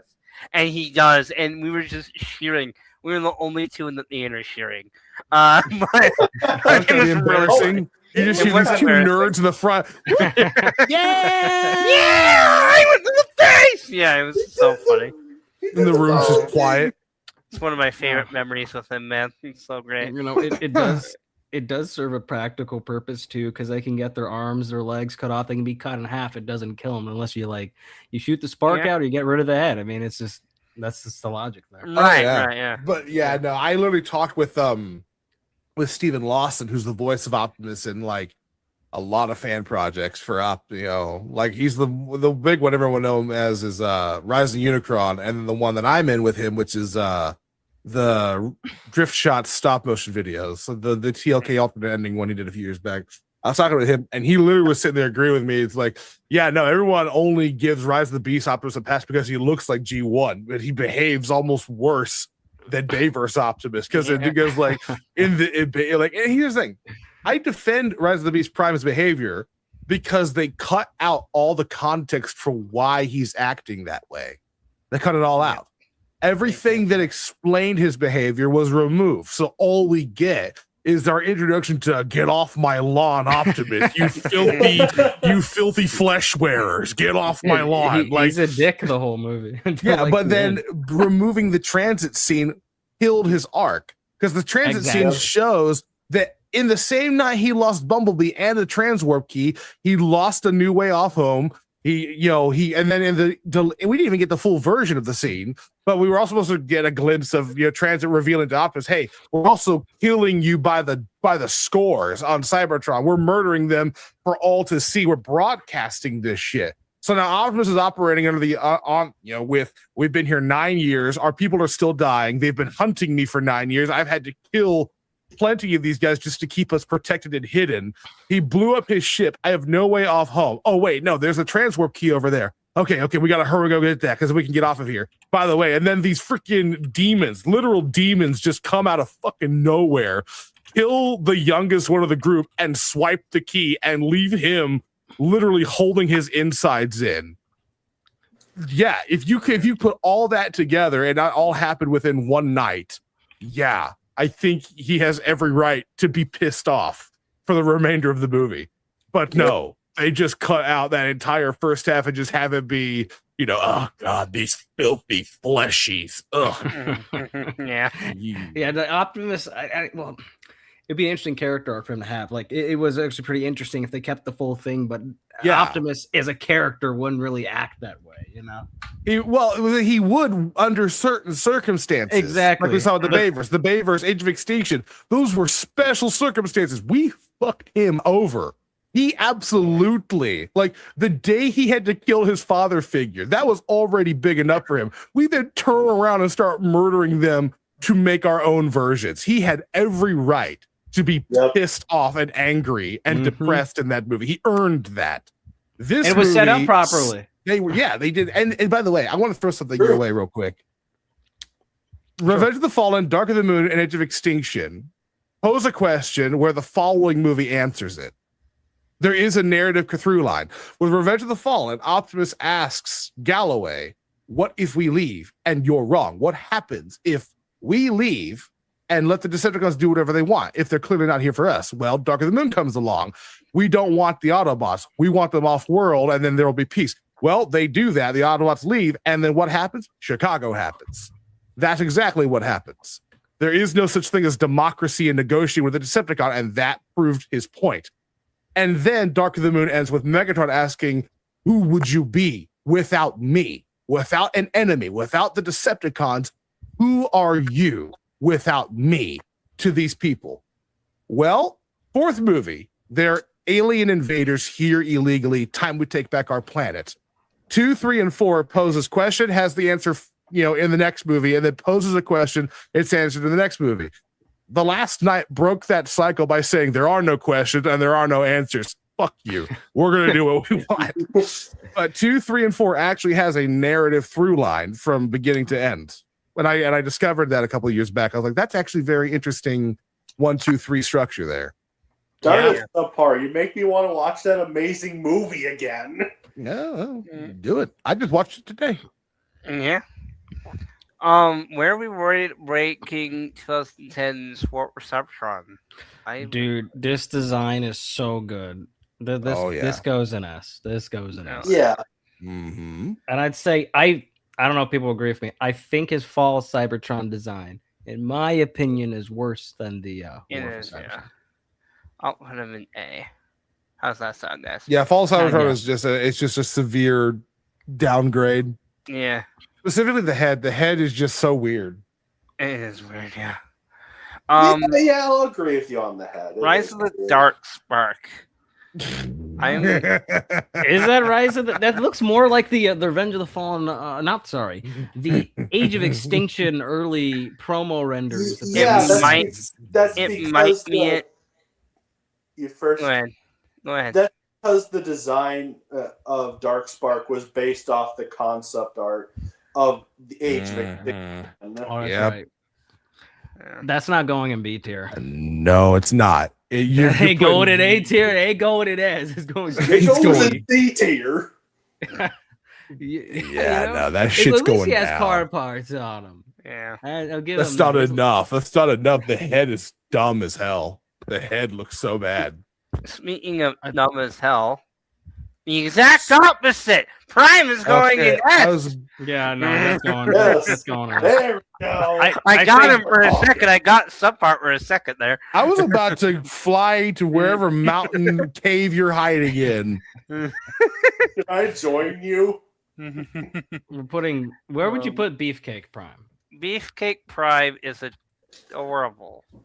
Yeah, I don't think it's horrible.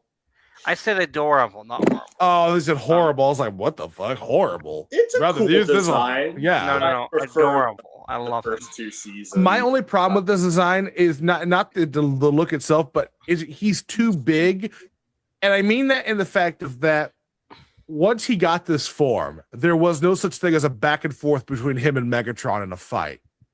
It was like when he fought Megatron, he literally was just creaming him. There was no back and forth. Megatron had to actually use the Dark Starsaber to actually have an advantage of any kind in this fight. Whereas when you compare the One Shall Fall fight, they're actually on even ground, delivering an even exchange of blows to one another. It's actually like, oh God, who's going to win this?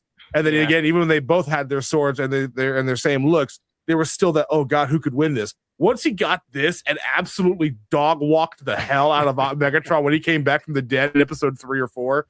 And then at the end, he literally is just like bulldozing Megatron. Megatron's like, oh God, let me breathe. Let me breathe. Oh God. Like he's scrambling to like get his footing. Like they made it too unfair going forward. I feel like the RID 2015 design should have been his design when he came back in Predacons Rising. Yeah, I love the RID. It's a much more streamlined look. He's a little bigger, but he's not so freaking masculine. He's just like kicking Megatron's ass with one hand behind his back. Like, yeah. Wasn't he bigger than Megatron? I swear he was in that. Oh no, he was. He was taller than him and bigger than him. Like he literally was. He looked like he looked like he ate Megatron. Like he went from shorter to Megatron to Beefcake. Yeah. Like Revenge of the Fallen Megatron stood a better shot against Juiced Up Optimus than TFP Megatron. Speaking of Beefcake, Rescue Bot is going in B or C. I'd say B. It's a decent design. Yeah. It's adorable. They have like the little figure of that. I think it's like a kitty toy. Rescue Bot's a cat. This one goes in D. Why does his head remind me of that god from Skylanders? Like Eon a little bit. Hey, like with the beard. You're talking to a Skylanders fan right here. Yeah, doesn't he look? Am I tripping, or is he kind of vaguely familiar? By the way, I'm surprised you don't have the Overwatch 2 design on this. Oh, I forgot about that. Oh, that's good. I hate that design, I dude. forgot about that. I'm surprised you don't have that. I remember my brother CRD anyway. telling me about that. All right. Earth, no. I agree with Eric. Hey, we don't talk bad about Skylanders. Yeah. Now, Cyberverse, I actually don't mind. I think he goes A. Yeah, I like the Cyberverse design. Yeah. Warp Cybertron Trilogy is the only one that I could have let render outside of a toy, but well, two. He kind of right? is the toy. Yeah. I also have the Energon Universe toy, but we'll get there. I'm gonna put him in B because he's just blandly Optimus. Yeah, nothing too inspiring. Dude, Red's going straight to S. Ren is a dude. Yeah. I don't care. I don't care. I don't want to hear it. I don't want to hear Look it. at Mark. Reference my tier list. Just look at it real quick. I want you to take a quick glance. I am very aware of where you put it. I am very aware of where you put it. I don't care. It's been a while since I watched Rescue Boss 2. But yeah, I to be fair, I grew up playing on the way to school. I would always play Angry Birds Transformers on my phone, so I have a I did too. spot to it. But yeah. All right, we're putting Beer Gut Optimus. Yeah, why does he? I was going to bring that up. Why does he have a beer gut? Straight in D. Well, maybe C. I don't know. He's not the worst, but he's got a beer gut. It's weird. And also his face. His face just doesn't look right. It's kind of cursed. Okay, the 3 Paxes. Well, 2 of them are Paxes.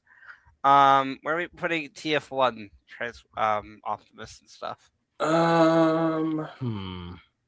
Cogless, Cogged, and Optimus. That's hard. I kind of, I don't know. It's not bad design, but I don't think it's fantastic either. I would put them in like B, and B, and then B. Optimus in A. Like I don't know, something about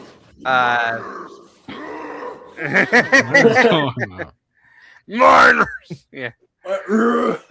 All right, I am derailing the stream. Both the Cyberverse design, not Cyberverse, Cyberworld designs are going in D tier. Destroy me all you want. Fight me, I dare you. This one. I think it's better than the that other one. Better than the other one, yeah. I compromise to C, but no. All right, now we're down to the comics left. Okay, War Within, fucking amazing. I love War Within. Cool design. I like it. I hope that's the time we get for the Dreamwave toy. Yes. IDW Orion 1.0 or something. I don't know. I'm gonna put him in A, or maybe I'll put him in S. He's a great Orion. Cool design. IDW Orion 2. That's neat. I do love this one. Yeah. Stormbringer. I'll probably put him in A. That goes to S. I like this version goes in S. That's Yes. so cool. All right. Oh boy, here we go. So I made the joke before stream, and I'm gonna say it again. We're gone. This is my favorite, or not my favorite, my best Peter Griffin impression. I don't care for the fucking Earth Energon universe. Peter, I don't think we can say that. Yes, I don't think we can say that, Peter. Peter, I don't think we can say that, Peter. All right. Anyway, I don't really care for this one. I'm pretty good C. I don't really care about him. It kind of lost relevance once Yeah, B. As I said off stream, it kind of lost relevance once he lost the arm. Now, one that will go in D is Cuckamus Prime. Cuckamus Prime. Oh yeah. Burn. Soy Boy Prime. Soy Boy Prime. Can I say the thing, Mark? Yes. Can I say my meme? Yes. Fuck Robert Cuckman. Yeah, fuck Robert Cuckman for everything he did. All right. did it. We did it, guys. Now we have one more tier list, and then we'll be hold done on. with the stream. Pull mine up real quick. I sent you, G. Oh, Yep, yeah, yep, that's yep, right. Yep. I got it. I cannot wait for y'all's reaction to this. All right. These By are the way, all Mark, good. zoom out. Dude, click I control can't. and then scroll. Oh, there we go. All right. Okay. Okay, I couldn't disagree. I like some of these. You could or can't. I didn't quite hear that. I said I could disagree on some, but I know. I want to know. What do you disagree on? Okay, I'll tell you. Okay, so why is Night Prime an S tier? I love it. Okay, I can't look. It's a cool Simple design. as that. I love it just because it just, for me, it's like it's less about the car parts and more about does it look like the character? Does it embody the character?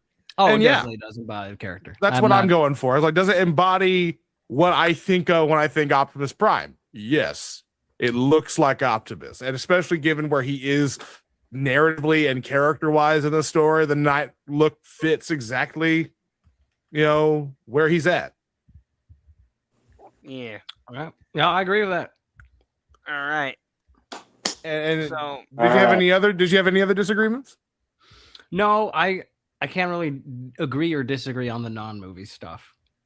Yeah, same here. I had to really, I just based it off of like looks at that point and not so much like my knowledge. All right. So last but not Okay. least, we are going to be ranking these purely on how they are as characters in whatever. Bayverse is movie or S tier. Bayverse is S tier. Okay. Like the depth of his character is like almost unmatched in terms of any other visual representation.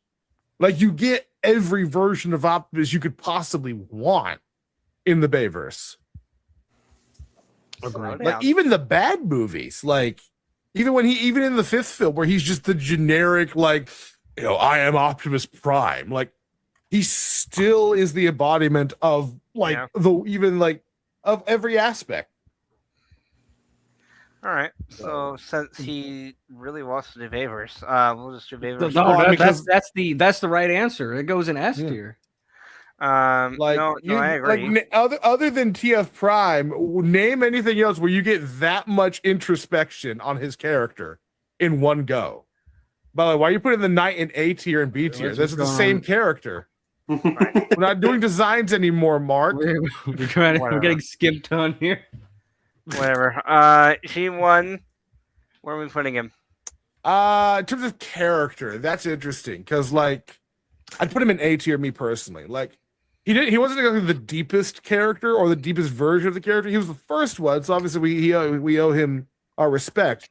But if you're really gonna talk about like the best character for Optimus in G1, I wouldn't really go so far as to say that he didn't really become quote unquote a deep or interesting character, in my opinion, until 86 and then his return in season 3, where his character was really kind of forced or challenged in some way. Right. My opinion, the G1's best Optimus episode was Dark Awakening. Yeah, that's a good episode. Yeah. But I want everyone else's opinion. Don't just take my word for it. I love G1 Optimus. I think he's a solid S tier. I think he's pretty good. Solid. He's the only G1 character that well, not the only. He's like one of the only Autobots that I feel like you could say is a main character. Because he appears in more than half of the show. And yeah, I really like him personally. What about you, Theoribus? I haven't seen all of G1, so I can't give like the best analytical critique on this.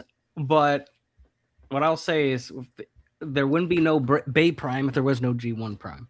Right. No, I agree. Yeah. No, I agree. I'm not. That's why I put it in A, because it's like I'm factoring in the fact that he's the OG. Yeah. But it's like first doesn't necessarily mean best, if you know what I mean. Right. Yeah. Yeah. Like if you I say go and watch G1 like in completion. I haven't done it in a while, but I remember Optimus only having like 5 or 6 episodes where it's like genuinely like great like character writing. And every other literally 90%, 80% of the show was just Saturday morning cartoon, like Autobots, let's go kick some ass and spout like and then did you understand the message of today's episode? All right, tune in next week. Like it was just that, and then Megatron was just like the mustache twirling. Oh, today she'll do XYZ and then run. Yeah. Damn you, Optimus Prime! I'll get you next time. Like. They're both like they're the OGs, but it's like they are very like character wise very shallow. Mm-hmm. Because well, to be fair, it was a cartoon. Because let's be real, it was a cartoon to promote the toy line, not the other way around. The toy line wasn't meant to promote the cartoon. Now, I do want to say RID 2001 is a solid A tier. It's a solid A tier. I think it's a decent Optimus for what he is. The voice might not be Peter, but still the cadence is there. Well, this is less about voice and more about character at this right. point. Like, Right. The character, the cadence of the character is there. He's very much your typical run of the mill Optimus hero, and that's all that you really need to be A for me. Yeah. Armada. Well, hold on. Theory. Do you have anything to add? I don't think I've watched this one, so I can't add. I mean, I literally started the first episode, and as soon as Megatron was laughing and screaming like he's actually Starscream, I went, "I'm not watching this," and turned it off. Damn, it's a pretty Seriously show. Yes, but it's like Megatron should not be like like he should not be like that. That's not Megatron in any capacity. So yeah, Armada is A. I think you're quite sure she turned. I put it in A. Yeah. Yeah. Armada is the only one I can really the speak writing on. was good. Yeah. I only remember Armada. I don't remember Energon or Cybertron very well. I need to rewatch them. Energon, the only thing I remember that he did that was hilarious in Energon was he fucking punched Ironhide in the face once. Yeah. Which was Personally, really funny. for me, I think Energon has aged a little bit better, especially since we've gotten a lot of crap lately. Right. Not good, obviously. It's not peak. Right. Made up garbage, but I don't think it's as bad as people said it was back in the day. Dreamwave, me and Devin on his channel are still reading through it, but so far, he's pretty good. I'll put him in. Yeah, I'm enjoying the story so far. Yeah. Animated is going in S. That's S tier. I could agree with that. Yeah, he is. Character-wise, so good. absolutely. Yes. Cyber Visions is going in C or D. I like. Well, does he have a character in the show? Kind of. I mean, it's like the most stereotypical version of Bayverse Optimus you could think of. Yep. Like, think of it like if you heard relegated the voice earlier. That's basically what he is. Yeah. So like, think of it like if you took Bayverse Optimus and just made him like the directional voice of a video game. Yeah, pretty much. Okay. Yeah, because it's been so long since I've seen it, because I'm trying to think of what he did if he had a character. I don't think he did. He was just there to promote the Hunt for the Decepticons toys. Pretty much, yeah. And by the way, that's an S tier, Mark. You better put that in S tier. Yeah, I'm going to hurt you. I won't put it anywhere else. Don't worry. I will also hurt you because I gotta say this. I am tired of this fandom trashing on Prime. I'm tired of it. He has no emotion. Yes, he does. Have you ever heard of the word nuance? Can you spell nuance? I don't think you can. No, those designs were so freaking cool on that show. Oh, yeah. I loved it. Coming back and watch by the way, did you know, Theory, that Lorenzo almost killed TF Prime before it ever happened? I did not know about that. He at the time, this show was originally supposed to be a Bayverse cartoon. And Lorenzo went to them with, I swear to God, a Bible of all the shit that they should do to make it Bayverse like compatible, so they could use the show to just promote the next movie, which at this time was going to be Dark of the Moon. So he handed them a book and said, do this and make it a Bayverse show. And as soon as he walked out the door, they took that book and they threw it in the trash and gave us Darkness Rising. I'm glad because the reason why Bulkhead's in that show is because of it was supposed to be Ironhide. Yeah. It was because like they were going to kill off Ironhide, or Ironhide was dead at that point. And then they didn't want to confuse people by having him be in the show. Well, it wouldn't be confusing if you weren't trying to make it a Bayverse show, now would it? I was about to say, I don't really understand that argument that much, personally. Because kids would be, oh no. Well, because if you have you seen TFP Ironhide's design, Devin? Yes, I have, and I wish I got it. I have the toy of that in green, but it's still like you can see it's very Bayverse inspired, like especially the cannons. Like it's very much the same. I had the cup repaint, and also I had the little Cyberverse figure. Oh, that's right. He had one. I think I had that too. So but thanks to Lorenzo, we almost would have never gotten TFP Optimus. That's just another thing that's been on a long list. But man, I could sit here for 4 hours and tell you all the reasons why. Also, and most of the problems everyone has with Bayverse is Lorenzo's fault. Yeah, pretty much. Even Rise of the Beast. Rise of the Beast is entirely his fault. Entirely his fault. He botched that production so bad. And then TF1. Do you remember TF1? He on an actual like Comic-Con panel confirmed, like said this. Oh yeah, Transformers 1 is a prequel. It takes place before everything y'all have ever seen. Go fuck yourself. What? So something like that did happen. He didn't. Yeah. The G1, the Bayverse, and everything. It's one giant continuity, man. Yeah. You stupid son of a bitch. That's not how continuity.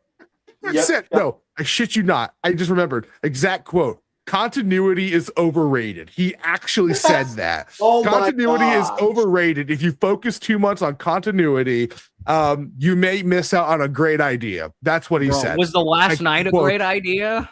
Well, the last night was his idea. Bay wanted to make 3 movies, and he forced him to stuff it into 1 movie. Because again, I really don't want to spend that kind of money. I want to make money. I don't care about the art. He doesn't give a fuck about the art. I don't care what he says. He does not care about these characters. He struck big with the original Bayverse movie, and then the second one, and then the third one made $1 billion. And by the time the fourth one made $1 billion, all he saw was dollar signs. And he was trying to keep all the money in and none of it out. That's why The Last Night happened. They wanted to do 3 movies, a movie about Cybertron with Optimus and Megatron, which I would have hoped would adapt the comics to some degree because the comics are fantastic. And then a movie, which would have been really interesting, The Knights of Cybertron with Camelot, with Arthur. That whole opening scene was supposed to be an entire movie. Yeah. With Infernicus basically being the main villain, and then establishing Quintessa as like the Thanos, and then The Last Night would have happened. You would have had a movie that explains the origins of Optimus and Megatron's story, so you would have gotten that Brotherhood rivalry, and then you would have had a movie explaining the Knights of the Round Table element as well, and then the Wiccans and all that. That whole movie would have expanded on that, and then you would have done The Last Night, which would have established the coming of Unicron and Nemesis Prime and all that. That would have been the focus of the movie.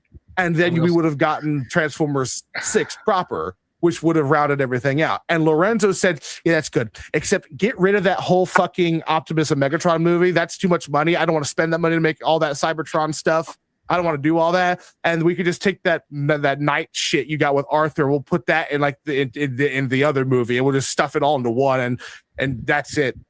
Yeah. And that's why The Last Night happened the way it did. And bear in mind, Lorenzo wanted to put the fucking Maximals in The Last Night. Yeah. So that's where that concept art came. Yes. Yeah, because wasn't that going to be also part? They had concept art of like the World War II movie, but there was also concept art of like a steampunk looking Bumblebee, and it had like strong arm. I really fucking hope that I really hope that wasn't going to happen, because that actually would have been a really big problem, because Bumblebee, even in the Bayverse continuity, like they were never around in the 40s. And if they don't harm, and literally the whole first bit of 07 is like, we don't harm humans. We don't harm humans. Yeah. Bumblebee and Hot Rod are just icing Nazis, just sliming Nazis by the scores. You know, like I fully believe the World War II shit was not Michael Bay shit. Because remember, Michael Bay created the writers group, and all those ideas were just shit that people pitched. And Michael was sifting through all that to figure out what could actually work. So the World War II thing, from what I know, was just a concept someone threw together and presented to Bay. Yeah, I'm pretty sure. Yeah, that was right. Because I had all those pitch meeting boards and all the different stuff. I mean, we could add a movie about the watch that killed Hitler, man. I need that in my life. Hitler. It's so stupid. Yes, with that whole universe thing, like I wouldn't have mind Operation Skyfire personally. Granted, the only change I would have made is taking out the Megatron stuff, because he had his freaking Revenge of the Fallen design. Yeah, and he's supposed to be on ice in the Hoover Dam in the 40s. Yeah, well, he broke out and they got him back in somehow. And he came, no. The only way that shit works is if you actually do like some MCU multiverse time travel shit. That's the only way that works. Because, I mean, technically Revenge of the Fallen Megatron was in the last night. Technically speaking. Oh, man. So. All right, Matt, sorry about that. You're good.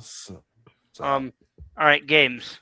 We're putting War for Cyber. I mean, obviously, character-wise, I'd put both Cybertron games in S tier or A tier. Yeah. This. Yeah. I'd say more so War for Cybertron, because War for Cybertron actually gave us the character of Optimus, like his whole thing of him becoming Optimus Prime. And then Fall of Cybertron, it's literally just like, I'm Optimus Prime, let's kick some ass. Like, he doesn't really have an arc in FOC. He's just, he's just Optimus. Oh god, okay, we got to put Rid in like C tier. Like they punked out my boy. Like they made him so pathetic, and I'm so mad at it. Yeah. Because Bumblebee's got to be the leader, guys. Oh, yeah. Leader. Now him versus Starscream slapped hard. Yeah. All right, let's go. Okay, so IDW Optimus is an atheist who doesn't believe in the idea of Primus or that's just terrible. Matrix. I know. I know get where that shit my in D audience would tier. put him. Get that shit in D tier. An Optimus that doesn't believe in the thing that makes him a Prime is utterly stupid. It is like Optimus of all people, anyone, Ironhide being a Primus denier makes more sense. That makes a lot more sense. Optimus, literally, like, how is he Optimus Prime if not for Primus? You know, like, Primes come from Primus. That's why he's called Primus. Yeah, I know. It's so the title. That's so stupid. And like this isn't like me being a Christian saying, "Oh, how dare they not be Christian?" No, this is in universe. Doesn't make sense for him to be a Prime and simultaneous. It's like saying the Pope doesn't believe in Christianity at all. Fundamentally, you're the Pope. Like exactly, you're the Pope. What? What? Like, you're the Holy One. Like, what makes you holy if not God? Like, I know. I've never heard of an atheistic pope. I know. It's so dumb. The idea of an atheist transformer can work. It's just it doesn't work for Optimus. He's the one character you shouldn't do that with. Yeah.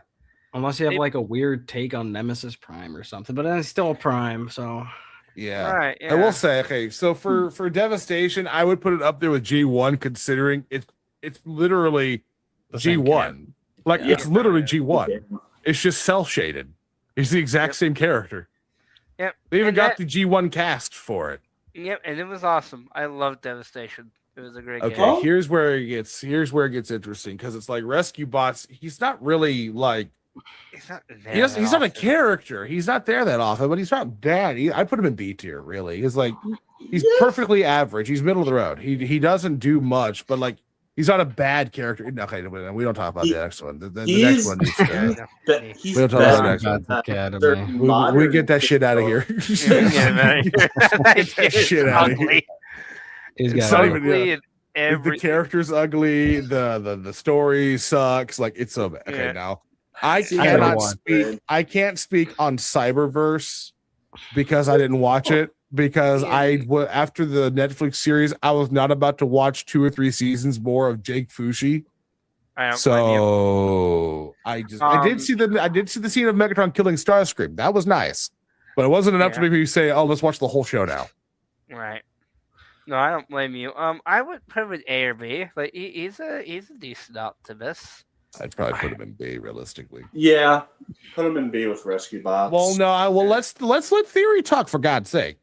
I'm trying to think back to when I watched it. I don't know if I finished the whole show, but I don't remember it being negative. What I remember, I thought it was okay. So I'd say B tier because I don't remember too much. All right. Okay, this is where this one here. This is an interesting one. This is where the rubber meets the road.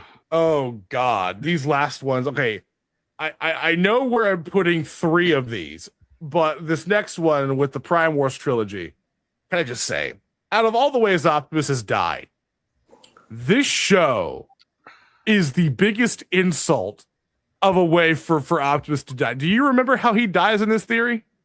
No, how does he die? Literally in the season finale of the 2nd season, the Fallen comes the fuck out of nowhere, voiced by Mark Hamill, by the way, which was a banger.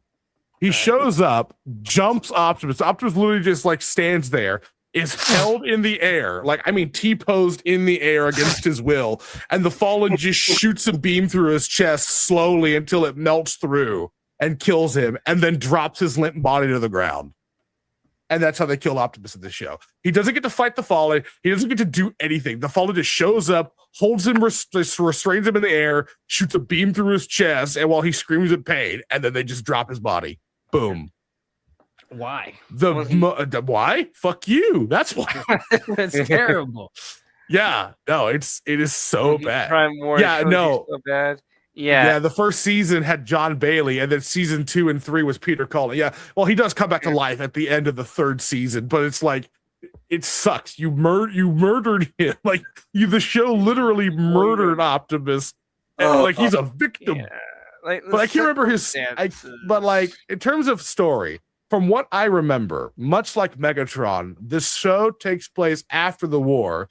And because Optimus believes himself to be, of an outdated mindset, he keeps to himself and just kind of watches in the distance to make sure everything runs smoothly. And then when shit hits the fan, he comes in to silently try to be a watchful protector.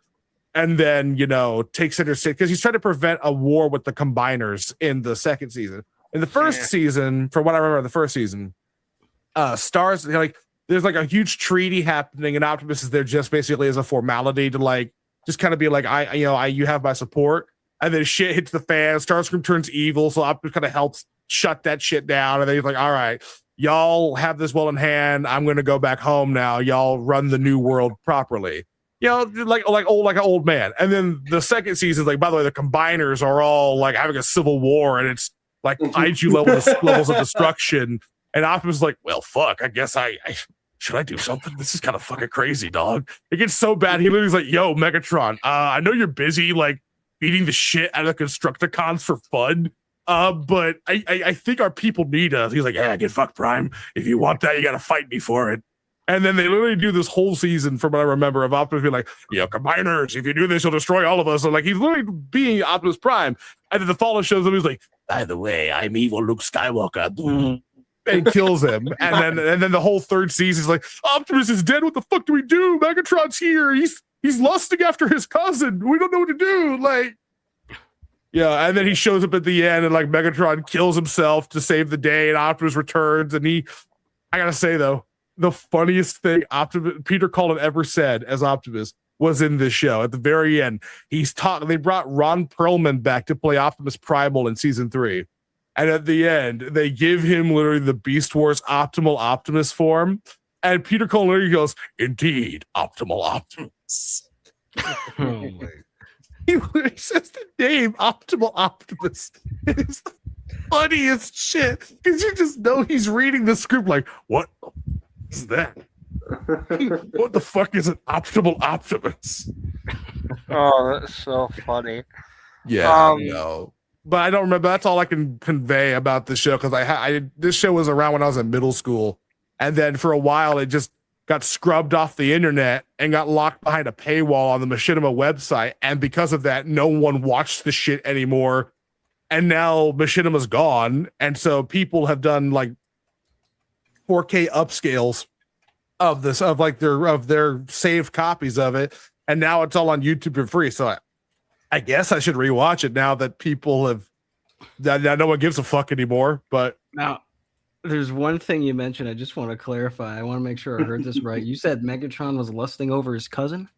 No, Megatron is the Fallen, because remember the Fallen is in love with Solus Prime. But that's right. I thought you said Megatron. Threw me off. No. All the 13 Primes were made by Primus. They're technically siblings, and yet Solus and Megatronus be fucking. And I'm just like, what? We don't talk about that.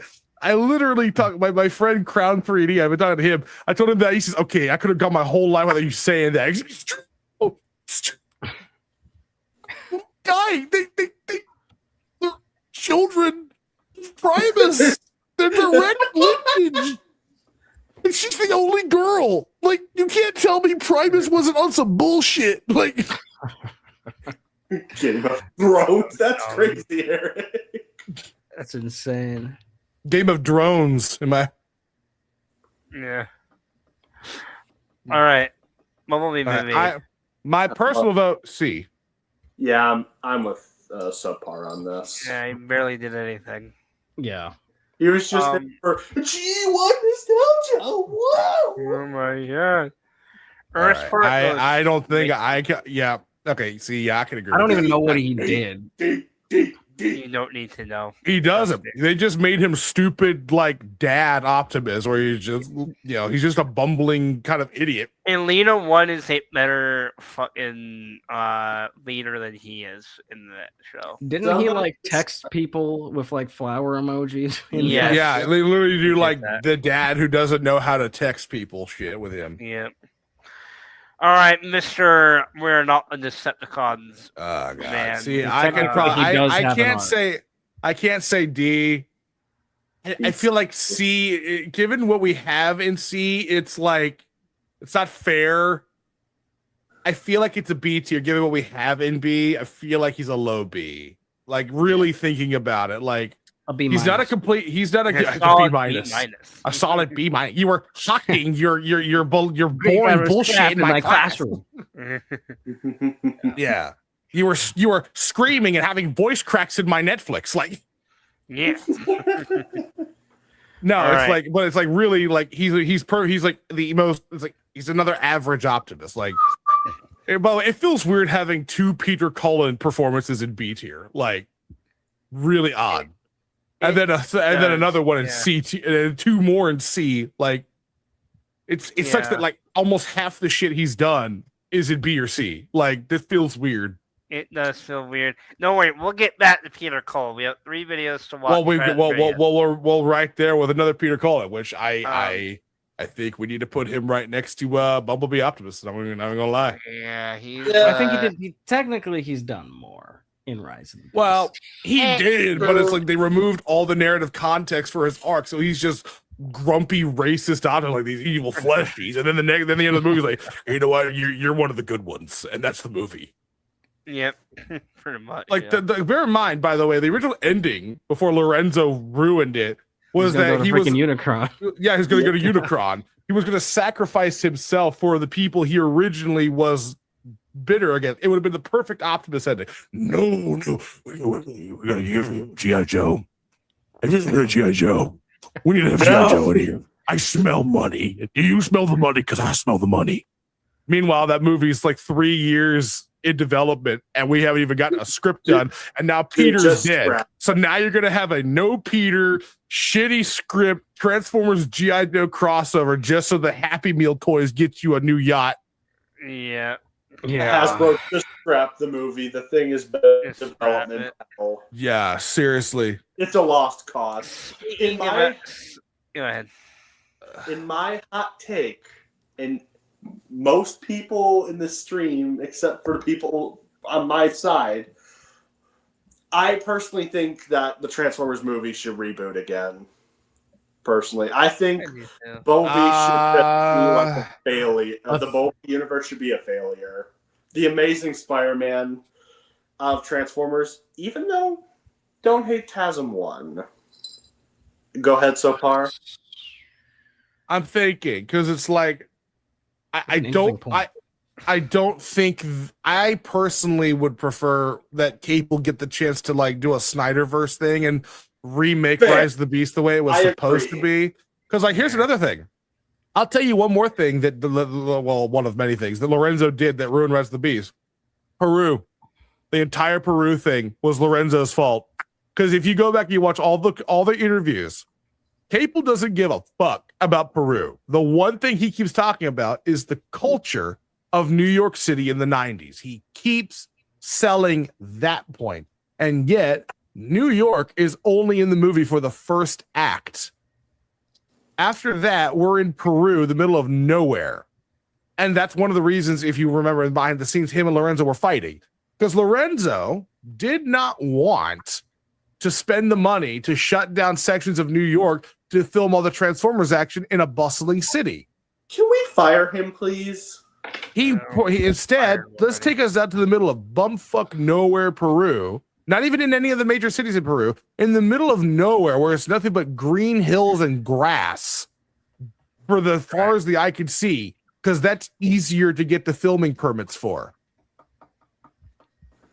Yeah. So that whole movie was supposed to be in New York, it was almost supposed to be a 2007 level movie, featuring more lore about Primus and Unicron and the Primes and all of this shit. And Lorenzo went, yeah, but that costs money, and I'm trying to make money. Explain things. By the way, in case you don't know this, in the same time that Lorenzo was fucking over Cable Jr. with Rise of the Beast, he was producing Madam Web. Oh yeah, that's right. Yeah, he was involved with that. Something that the fandom does not talk about a lot. All right, but he did it. Skybound Optimus. This one is going to be a controversial take. I could put it in B, honestly. B or A. Yeah. He started off for the first 25 issues. Yeah, I agree. First 25 issues, he's an A. Well, because the thing is again, we've got more good than bad, and you're using an image from those good comics, so we'll just count that as. Yeah. Okay. All right. Okay. Let's hear it. Oh God. You know what? I'm gonna let Theory take lead on this one because I feel like. Okay. Okay. So Chris Hemsworth. If we're going on character, this whole movie was all about Optimus and Megatron. Would I say it's my favorite interpretation? No. But with what we have to work with, I can definitely say you could slot this in as a solid A, in my opinion.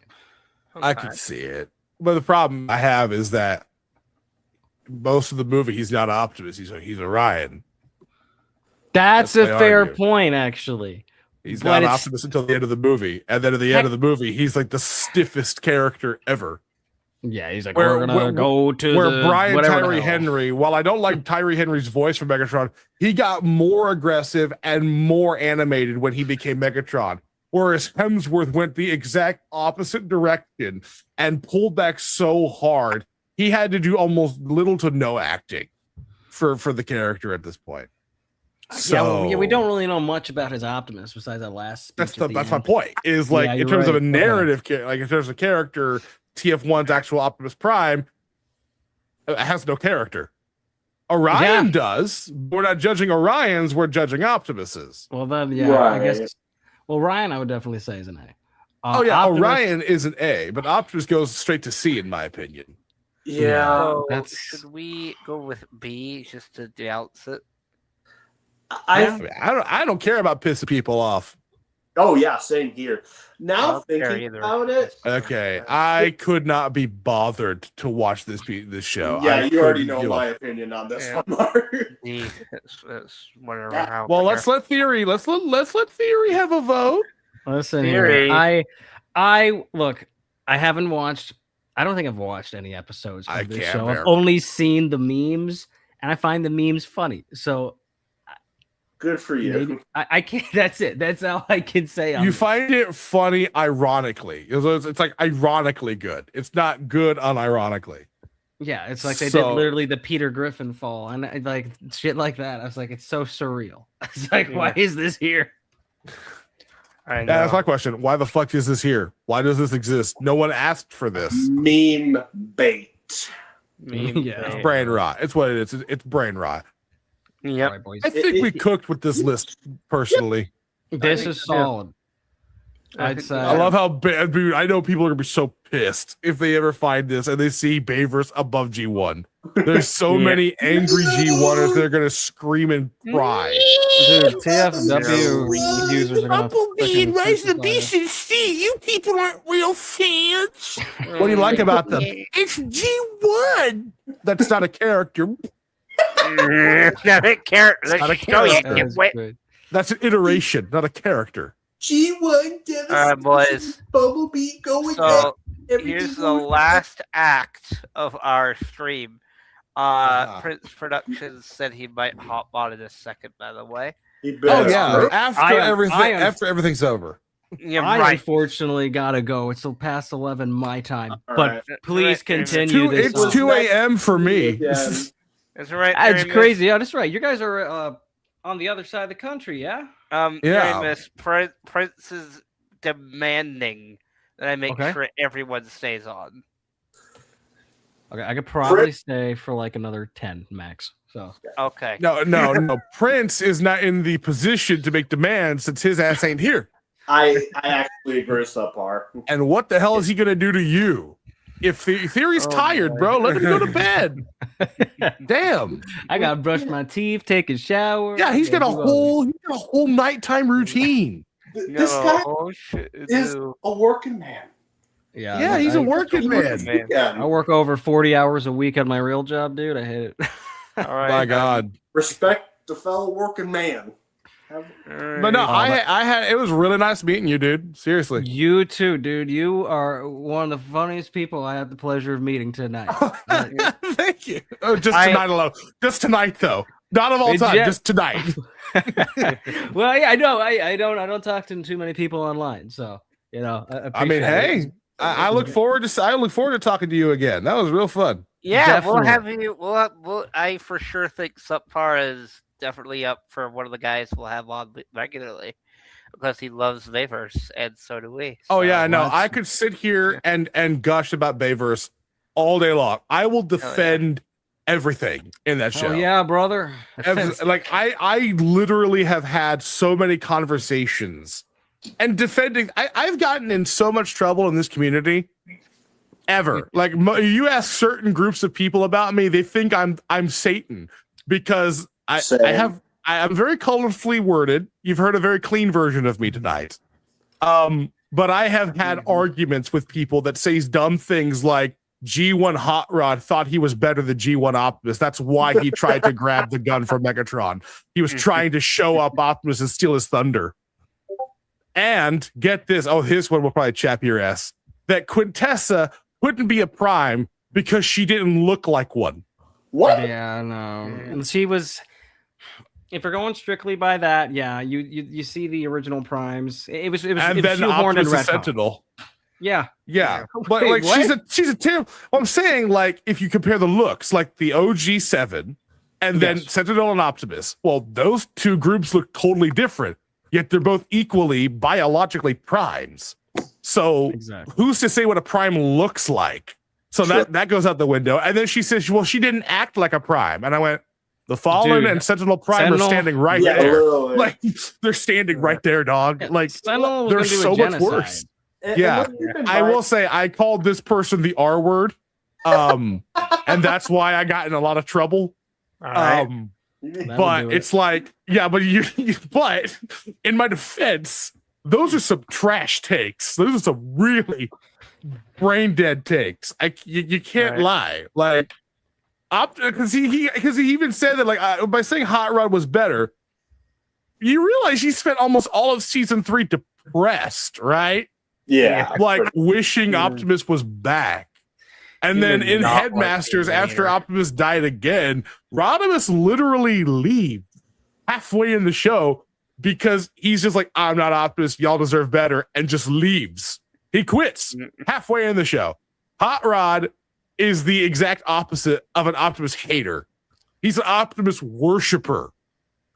So, yeah. But anyways, I'm not going to take up more of your time, dude. I'm just feel free to leave, man. It's fine. Miss. I hope to see you again in the future. Yeah, I will be here. I know we were trying when we started this, trying to reach out to people.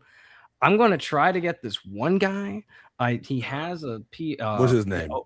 The guy who did Scalpel has a very interesting story because he did this podcast several years back where he said he was one of 600 for the role. And I want to know a lot Scalpel, more like about Revenge of the Fallen? Yes, Scalpel? Revenge of the Fallen Scalpel. Nice. He's a guy named John DeCrosta. If you look up, he's a comedian. I also have news. John DeCrosta. I have news. The other day, the freaking voice of Roadbuster responded to my Instagram DM. Yes. Oh my God, what's his name? It starts. Dude. Ron Bodita. Yes, I believe is his name. Okay. So we got him. We got him. He said he's rarely on Instagram, but he's interested. Yay! Oh, yeah. Ooh. Dude, Yes, awesome I can't freaking wait work. to have His story hasn't been told. Yep. That's huge. Keep us in the loop with that, man. Yeah, I will. If I can real, make it, dude. I will try to be there. If not, I will be sure to write questions down as well. Yeah, of course. You're all invited. Yeah. All right. Dude, that's awesome. Great. All right, have a good night, Theory. Thanks for coming, dude. Good night, man. Anytime, guys. Hope to see you guys in the future. It was I great hope so meeting you. too, dude. Awesome. Take it easy, all right? Good night. Night. Night. All right. That was So- fun. I like that. That was really cool. Oh yeah, that was really fun. You guys got along swimmingly. I loved that. Oh yeah. Well, I mean, we love Bavers. That's automatically going to be a plus in our favor. Hell yeah. Eric keeps on saying this, but all our worlds are in danger. And I agree. Yeah, he By the really. way, a little likes fun saying fact that for you about guys. Community. When I just walk A into little fun fact here with Rise of the Beast. Did you notice there was a line that was edited to sound totally different in the trailers for Rise of the Beast versus what we actually got? Oh, that sounds familiar. Are you talking about the "Let Them Come" line? No, actually, it's actually in the trailer. Optimus says, "This is not our war," and then in the actual movie, he says, "This is not our world." Rip. If you go back and listen to it, he goes like, "This is not our war," and then in the movie, he goes, "This is not our world."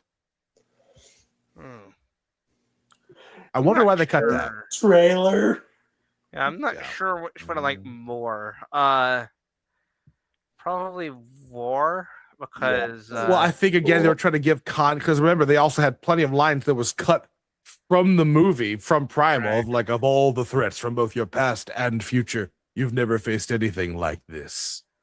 There's a whole so I imagine "This is not our war" was meant to be for that scene that got cut out. Yeah. Yep. All right, boys. So while we wait for Prince Productions, because fucking Shmar in his stream, if you're still listening, you're keeping Prince on your stream. Let us have him. Anyway. He's ours now. He's ours we now. Take custody of him. It's need our him. turn.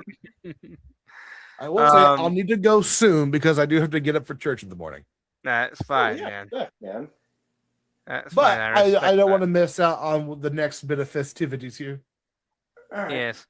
I will keep the tier list open in case he does arrive so I can show him what we've done. Yeah, even if he shows up after you go subpar, we can at least see how he feels about this. So the next little project I have is a video that I worked on almost a year ago.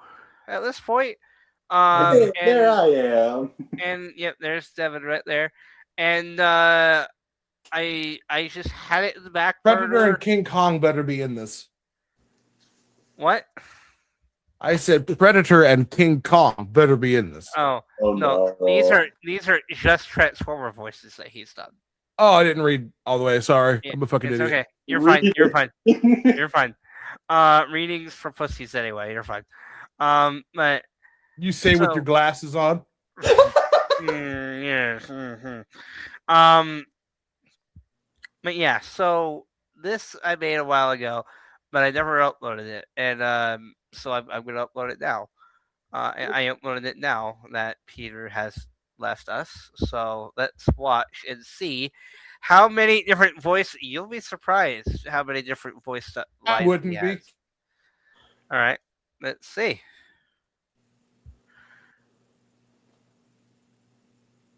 I should have added music to the beginning here, but no, you're fine. Yeah, that is true, Arctic. They did have that line. I don't like it. Something's wrong. Real wrong. Look out!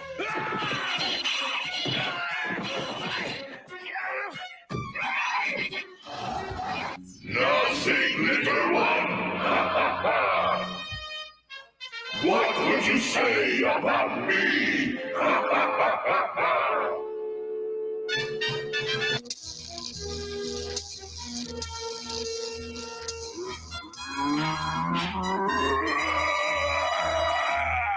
Yeah, I mean that's just a dead giveaway. Yep, that's fine. Yeah, Streetwise is the only one I cannot, for the life of me, hear Peter in. I don't know how he did this voice. Freezing here? No way. The temperature keeps climbing too fast outside. I hear him. I hear him. The ice melts. You hear him? All right. I can. The Autobots need us. Oh, I hear him there. Yep. Hey, Screamer! Your pilot's license just expired!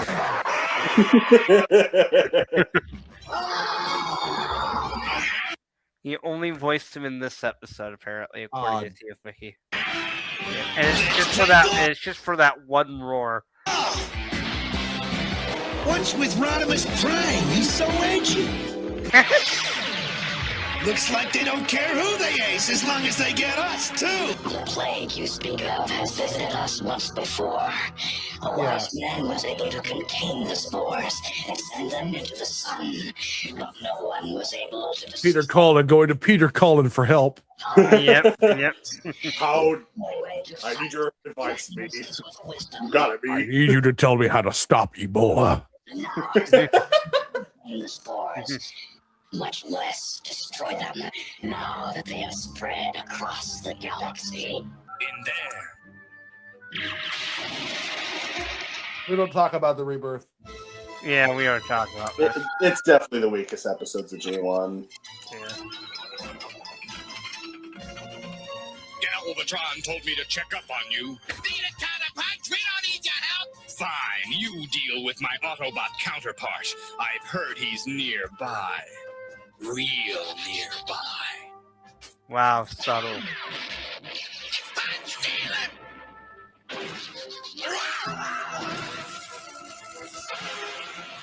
He just dies like that. Oh, there it is, the key. Grab it and let's go. I ought to have you stamped down into tinfoil for using it. Wait, mighty Galvatron.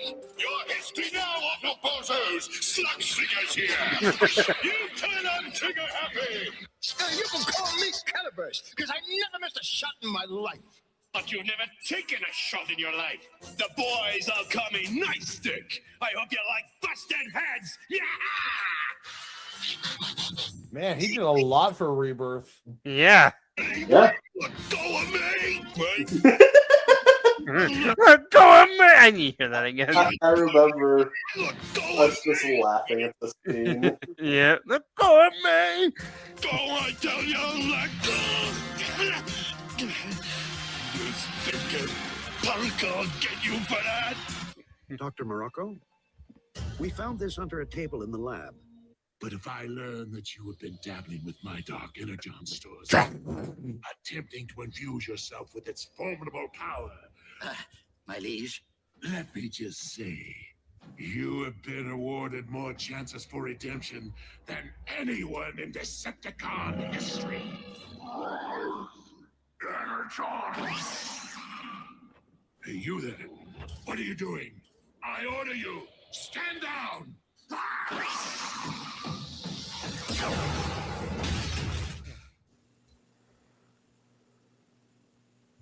Wow. Yeah, that's a lot. Yeah, I just now realized that it ended with his character dying. That's not. I probably shouldn't have done Ooh. that. No, Anyway, you're fine. You're fine. You didn't know when you were making this. You did throw in the ending not too long ago. Yeah, I didn't know. I'm sorry, boys. Well, I mean, I'll let it slide. what would you have had it done? You were doing it in chronological order of when he did the voices. Like, right, that's true. Yeah, that's true.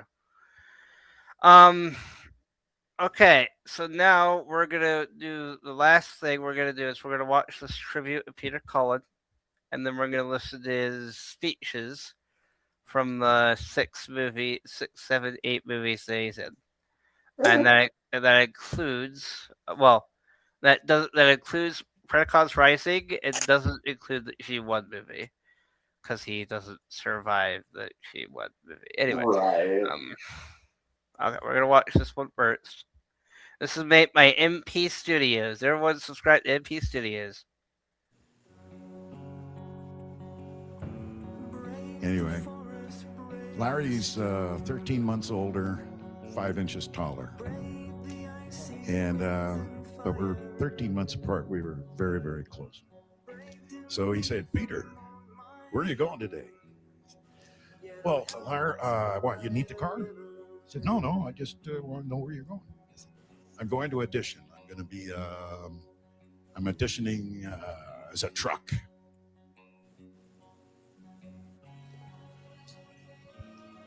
So I said, but Larry, he's evidently he's a hero truck. He's a hero.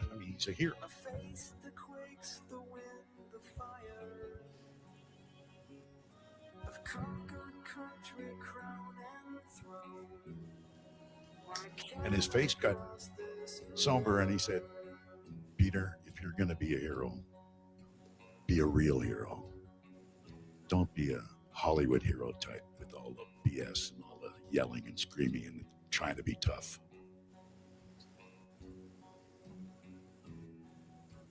Be strong enough to be gentle. Okay, Larry, yeah. So his voice is ringing in my ears as I'm driving to the audition. And I read the copy, and Larry is just coming out. His voice, the way he talked to me.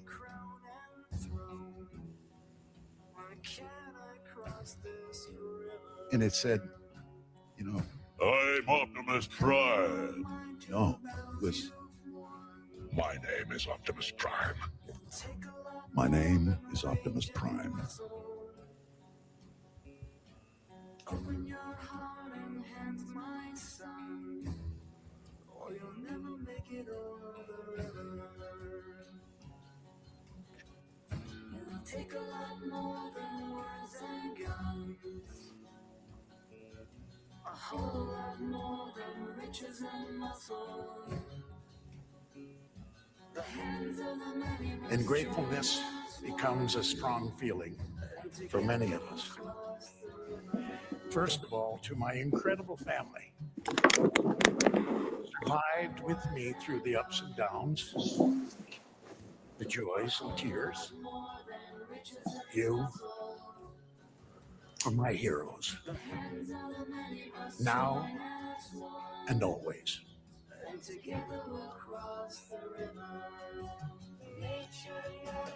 To my agent, my friend, Kevin Motley, whose skills and courage amaze me continually. I thank you, Kevin. To Adam Sharp and the National Academy of Television Arts and Sciences, I am humbled. I'm honored. Remember this. You may lose your faith in us, but never in yourselves. A time to thank my many Transformer fans and friends. Whenever you look to the stars, think of one of them as my soul. With all my heart.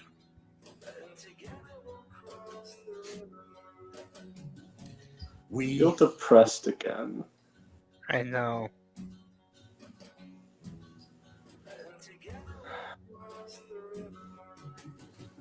R.I.P. Peter Cullen.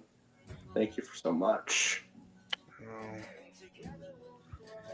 Whenever you look at the stars, think of one of them as my soul. I bet you, when you were watching Nature Distinction earlier, Subpar, I bet you that hit different.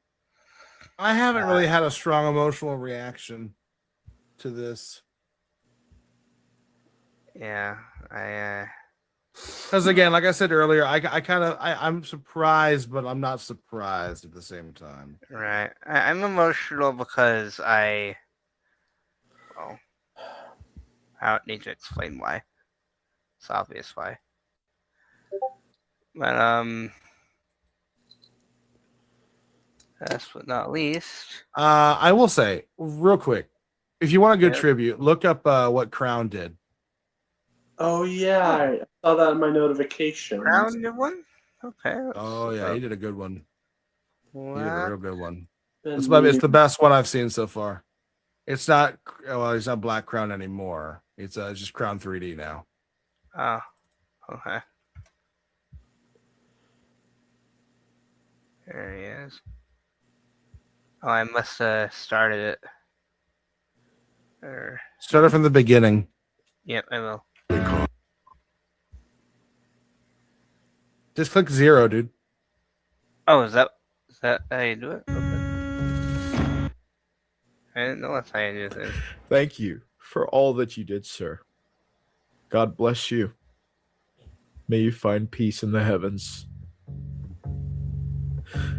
Till all are one.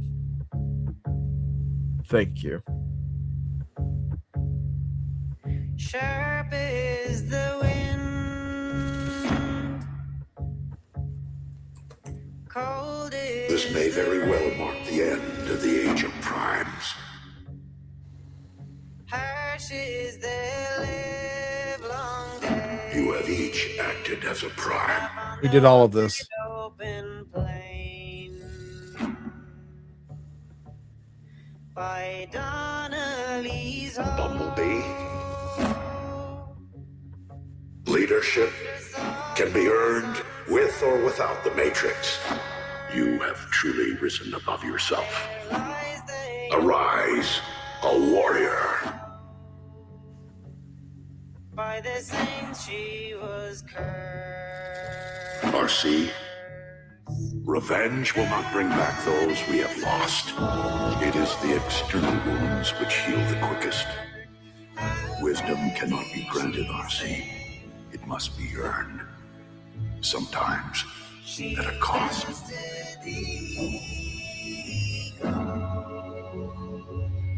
When she hid in his grave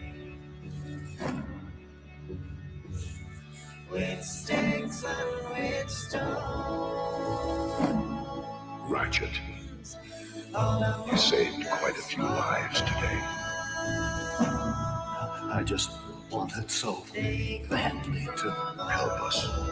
We know, but you nearly caused the loss of something irreplaceable. Our medic and a most trusted friend. We should all be thankful. Until we meet again, old friend.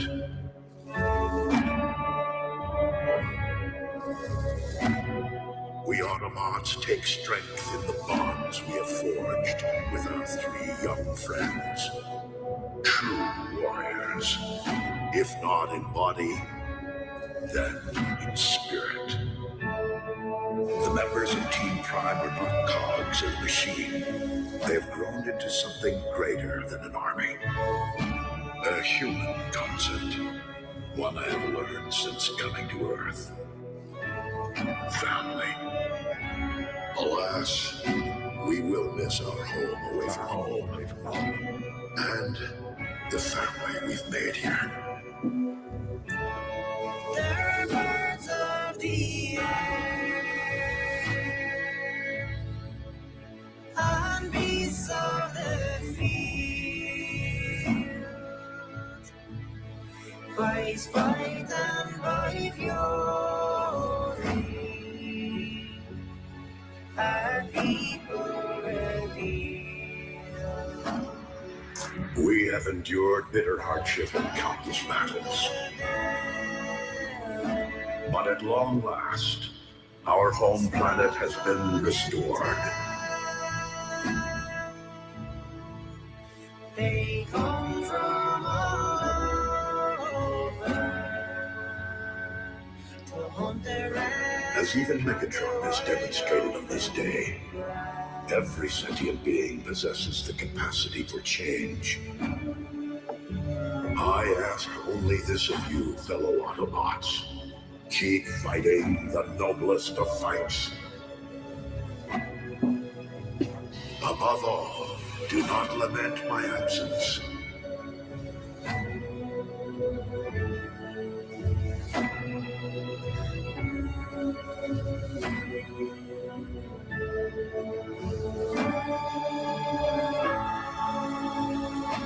From every indication, your spark never ceased being that of an Autobot.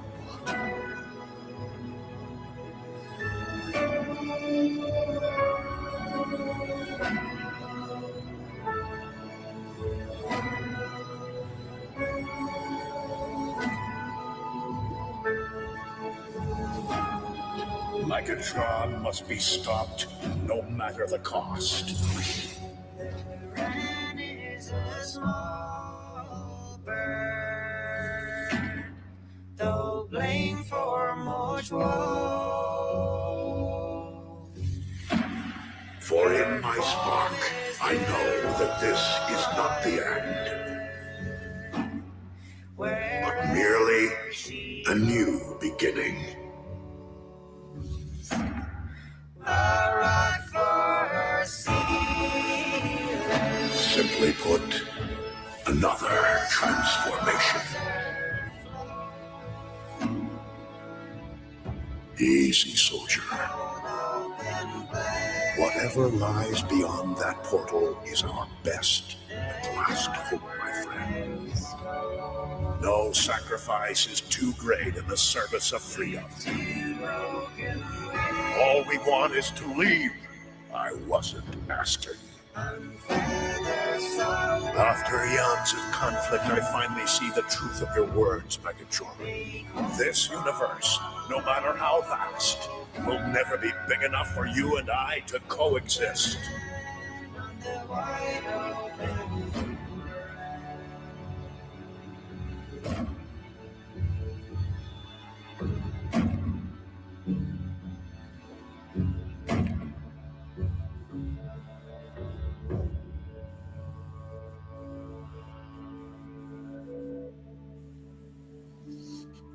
And now that is a tribute. Yeah, that was really good. That was pretty good. Music was Till all are one, my friend. a titch loud, but The animation was a lot to get used to, but I understand. that's okay. It was made in 2 days. Yeah, I'll forgive let it slide. Yeah, it made. I mean, if you need a reminder how good it is, just watch Crashed. Like, But besides that, that was pretty good. I'm gonna have to like this video after this. And also, Devin, have you seen Crashed? Yeah, I've seen Crash. Okay, I was gonna say, there should be no complaints. No. That's why I was a bit iffy on this animation because I know he's done. I've also seen that Dreadwing one. Yes. Yeah. Good shit. Good shit. Yeah. Anyways, if you want, another bonus that I think y'all will appreciate is remember that thing I told you about at the start of the stream? Yep. The Star Wars thing. Just type in IMPS space the Relentless. That is not what I clicked. Okay. I am. We'll just watch the first episode, not the whole thing. I'll tell you when to stop.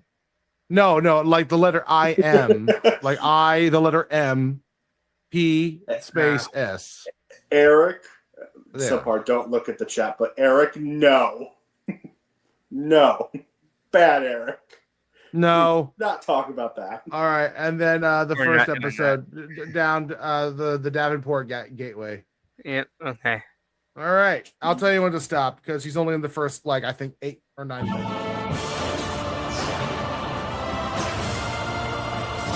All right.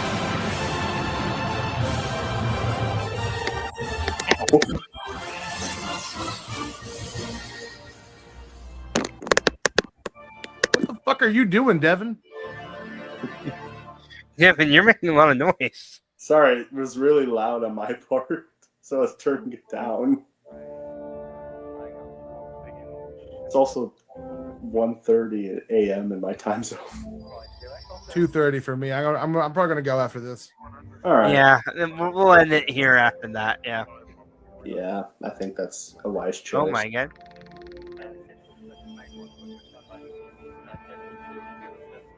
Am I allowed to show this on stream? Brother, it's a fucking YouTube video. I know. I'm making a joke.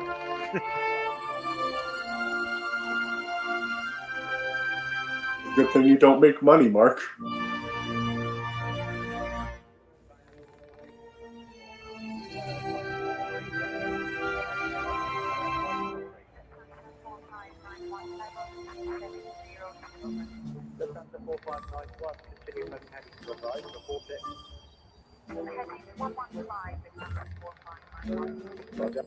Interesting.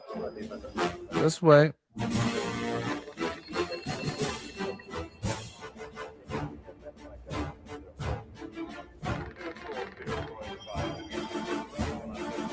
It's just the opening credits. He'll talk as soon as these are over. Yep.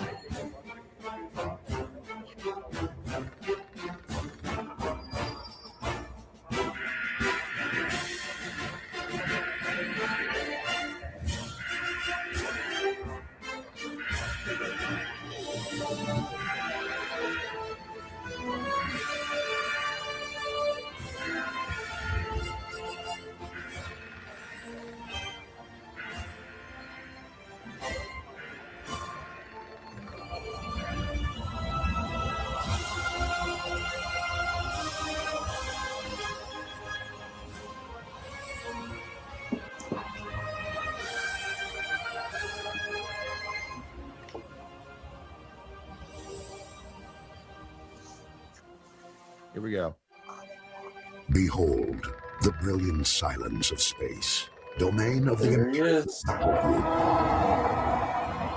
mighty war machines built for the purpose of keeping the peace. These impressive ships are called home to a crew of thousands and a complement of divisions of soldiers, supported by an arsenal of other vehicles and fighter craft. However, these vessels serve as more than just mobile weapons platforms. The presence of their patrols in the shipping lanes provides security by projecting the order of Imperial authority. This is the story of the Revenge-class heavy carrier, Relentless. Her crew will be taking the Relentless on her 50th tour, enforcing peace and restoring order to the hundreds of star systems in this sector of the galaxy.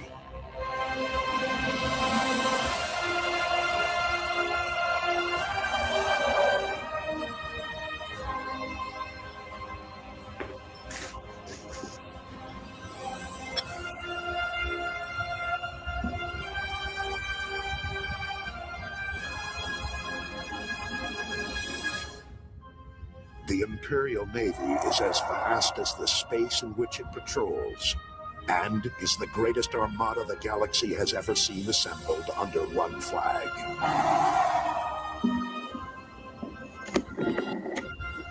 The capital ships of the Imperial Naval Fleet form the backbone of the Empire. By themselves, these fighting machines offer the most powerful and awe-inspiring image of military strength. What a battle group such as this represents is the vision of the Empire's virtually limitless power. Attention. Secure. But it is the ship's crew who are its life's blood, without which nothing would be possible.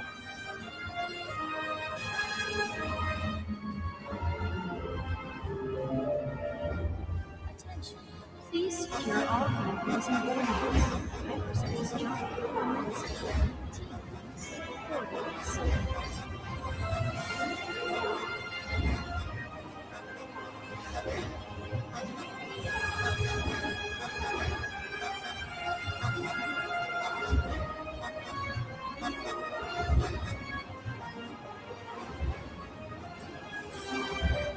Attention, all stations.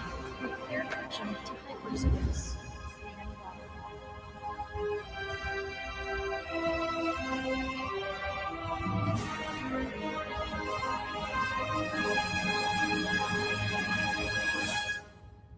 Its advanced navigational systems permit rapid hyperspace jumps at a moment's notice.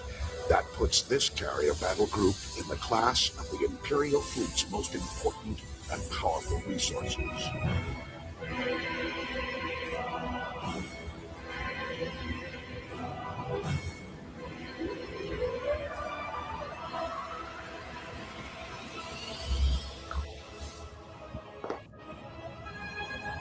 Within the jurisdiction of the Imperial fleet and the realm of the Empire, there exists an almost limitless diversity of inhabited worlds.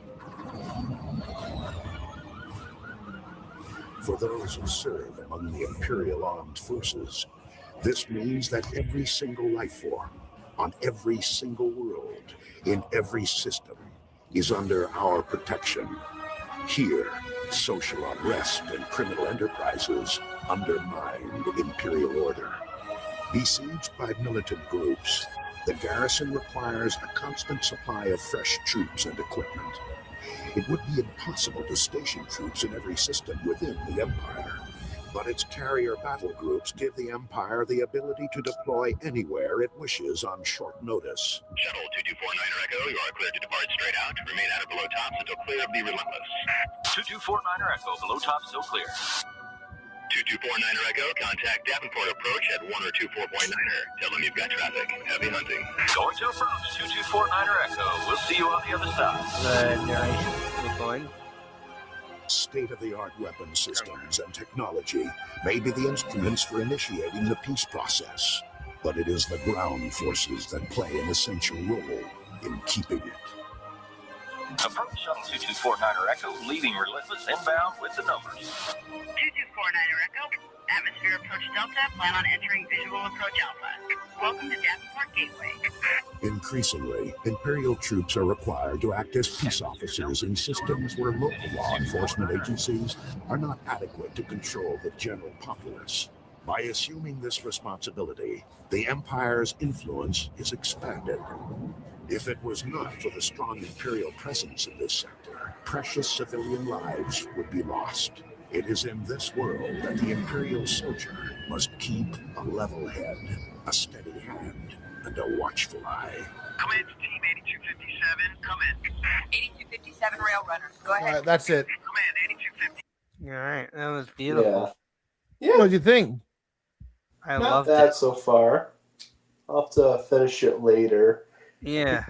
After the stream, I'll Peter send me is- a link to that fan film. Is it a little trippy hearing him do something like that? That's not even like remotely related to Transformers. It is a little trippy, yeah. It is, yeah. But also, like, I guarantee you felt a little bit of that Peter Cullen magic hearing something new. I did. Yes. I absolutely did. Well, guys, this was fun. Thank you so much for fun but also sad. But thank you so much for joining me on this fine journey. Yeah. I Hope you all. Oh, you first. Well, I was just gonna say, I hope next time we do an episode, which hopefully won't be 2 months this time, but hopefully That's next all. time. That's up to you, dude. Yeah, I know. Hopefully, it's under better circumstances. And yeah. What are you gonna say, Devin? I was gonna say, have a good night, everyone. It's been fun being on here. For those who are still here from my audience, I'll be streaming tomorrow, so you'll see me at least tomorrow around. I think it was like maybe 9:25 a.m. in Central Time, depending if I change it or not. All but right, you guys that's all I heard have it to here say. first. All right, have a good night, everyone on YouTube. Night. All right. Good night. And may you Good rest night. in peace, Peter.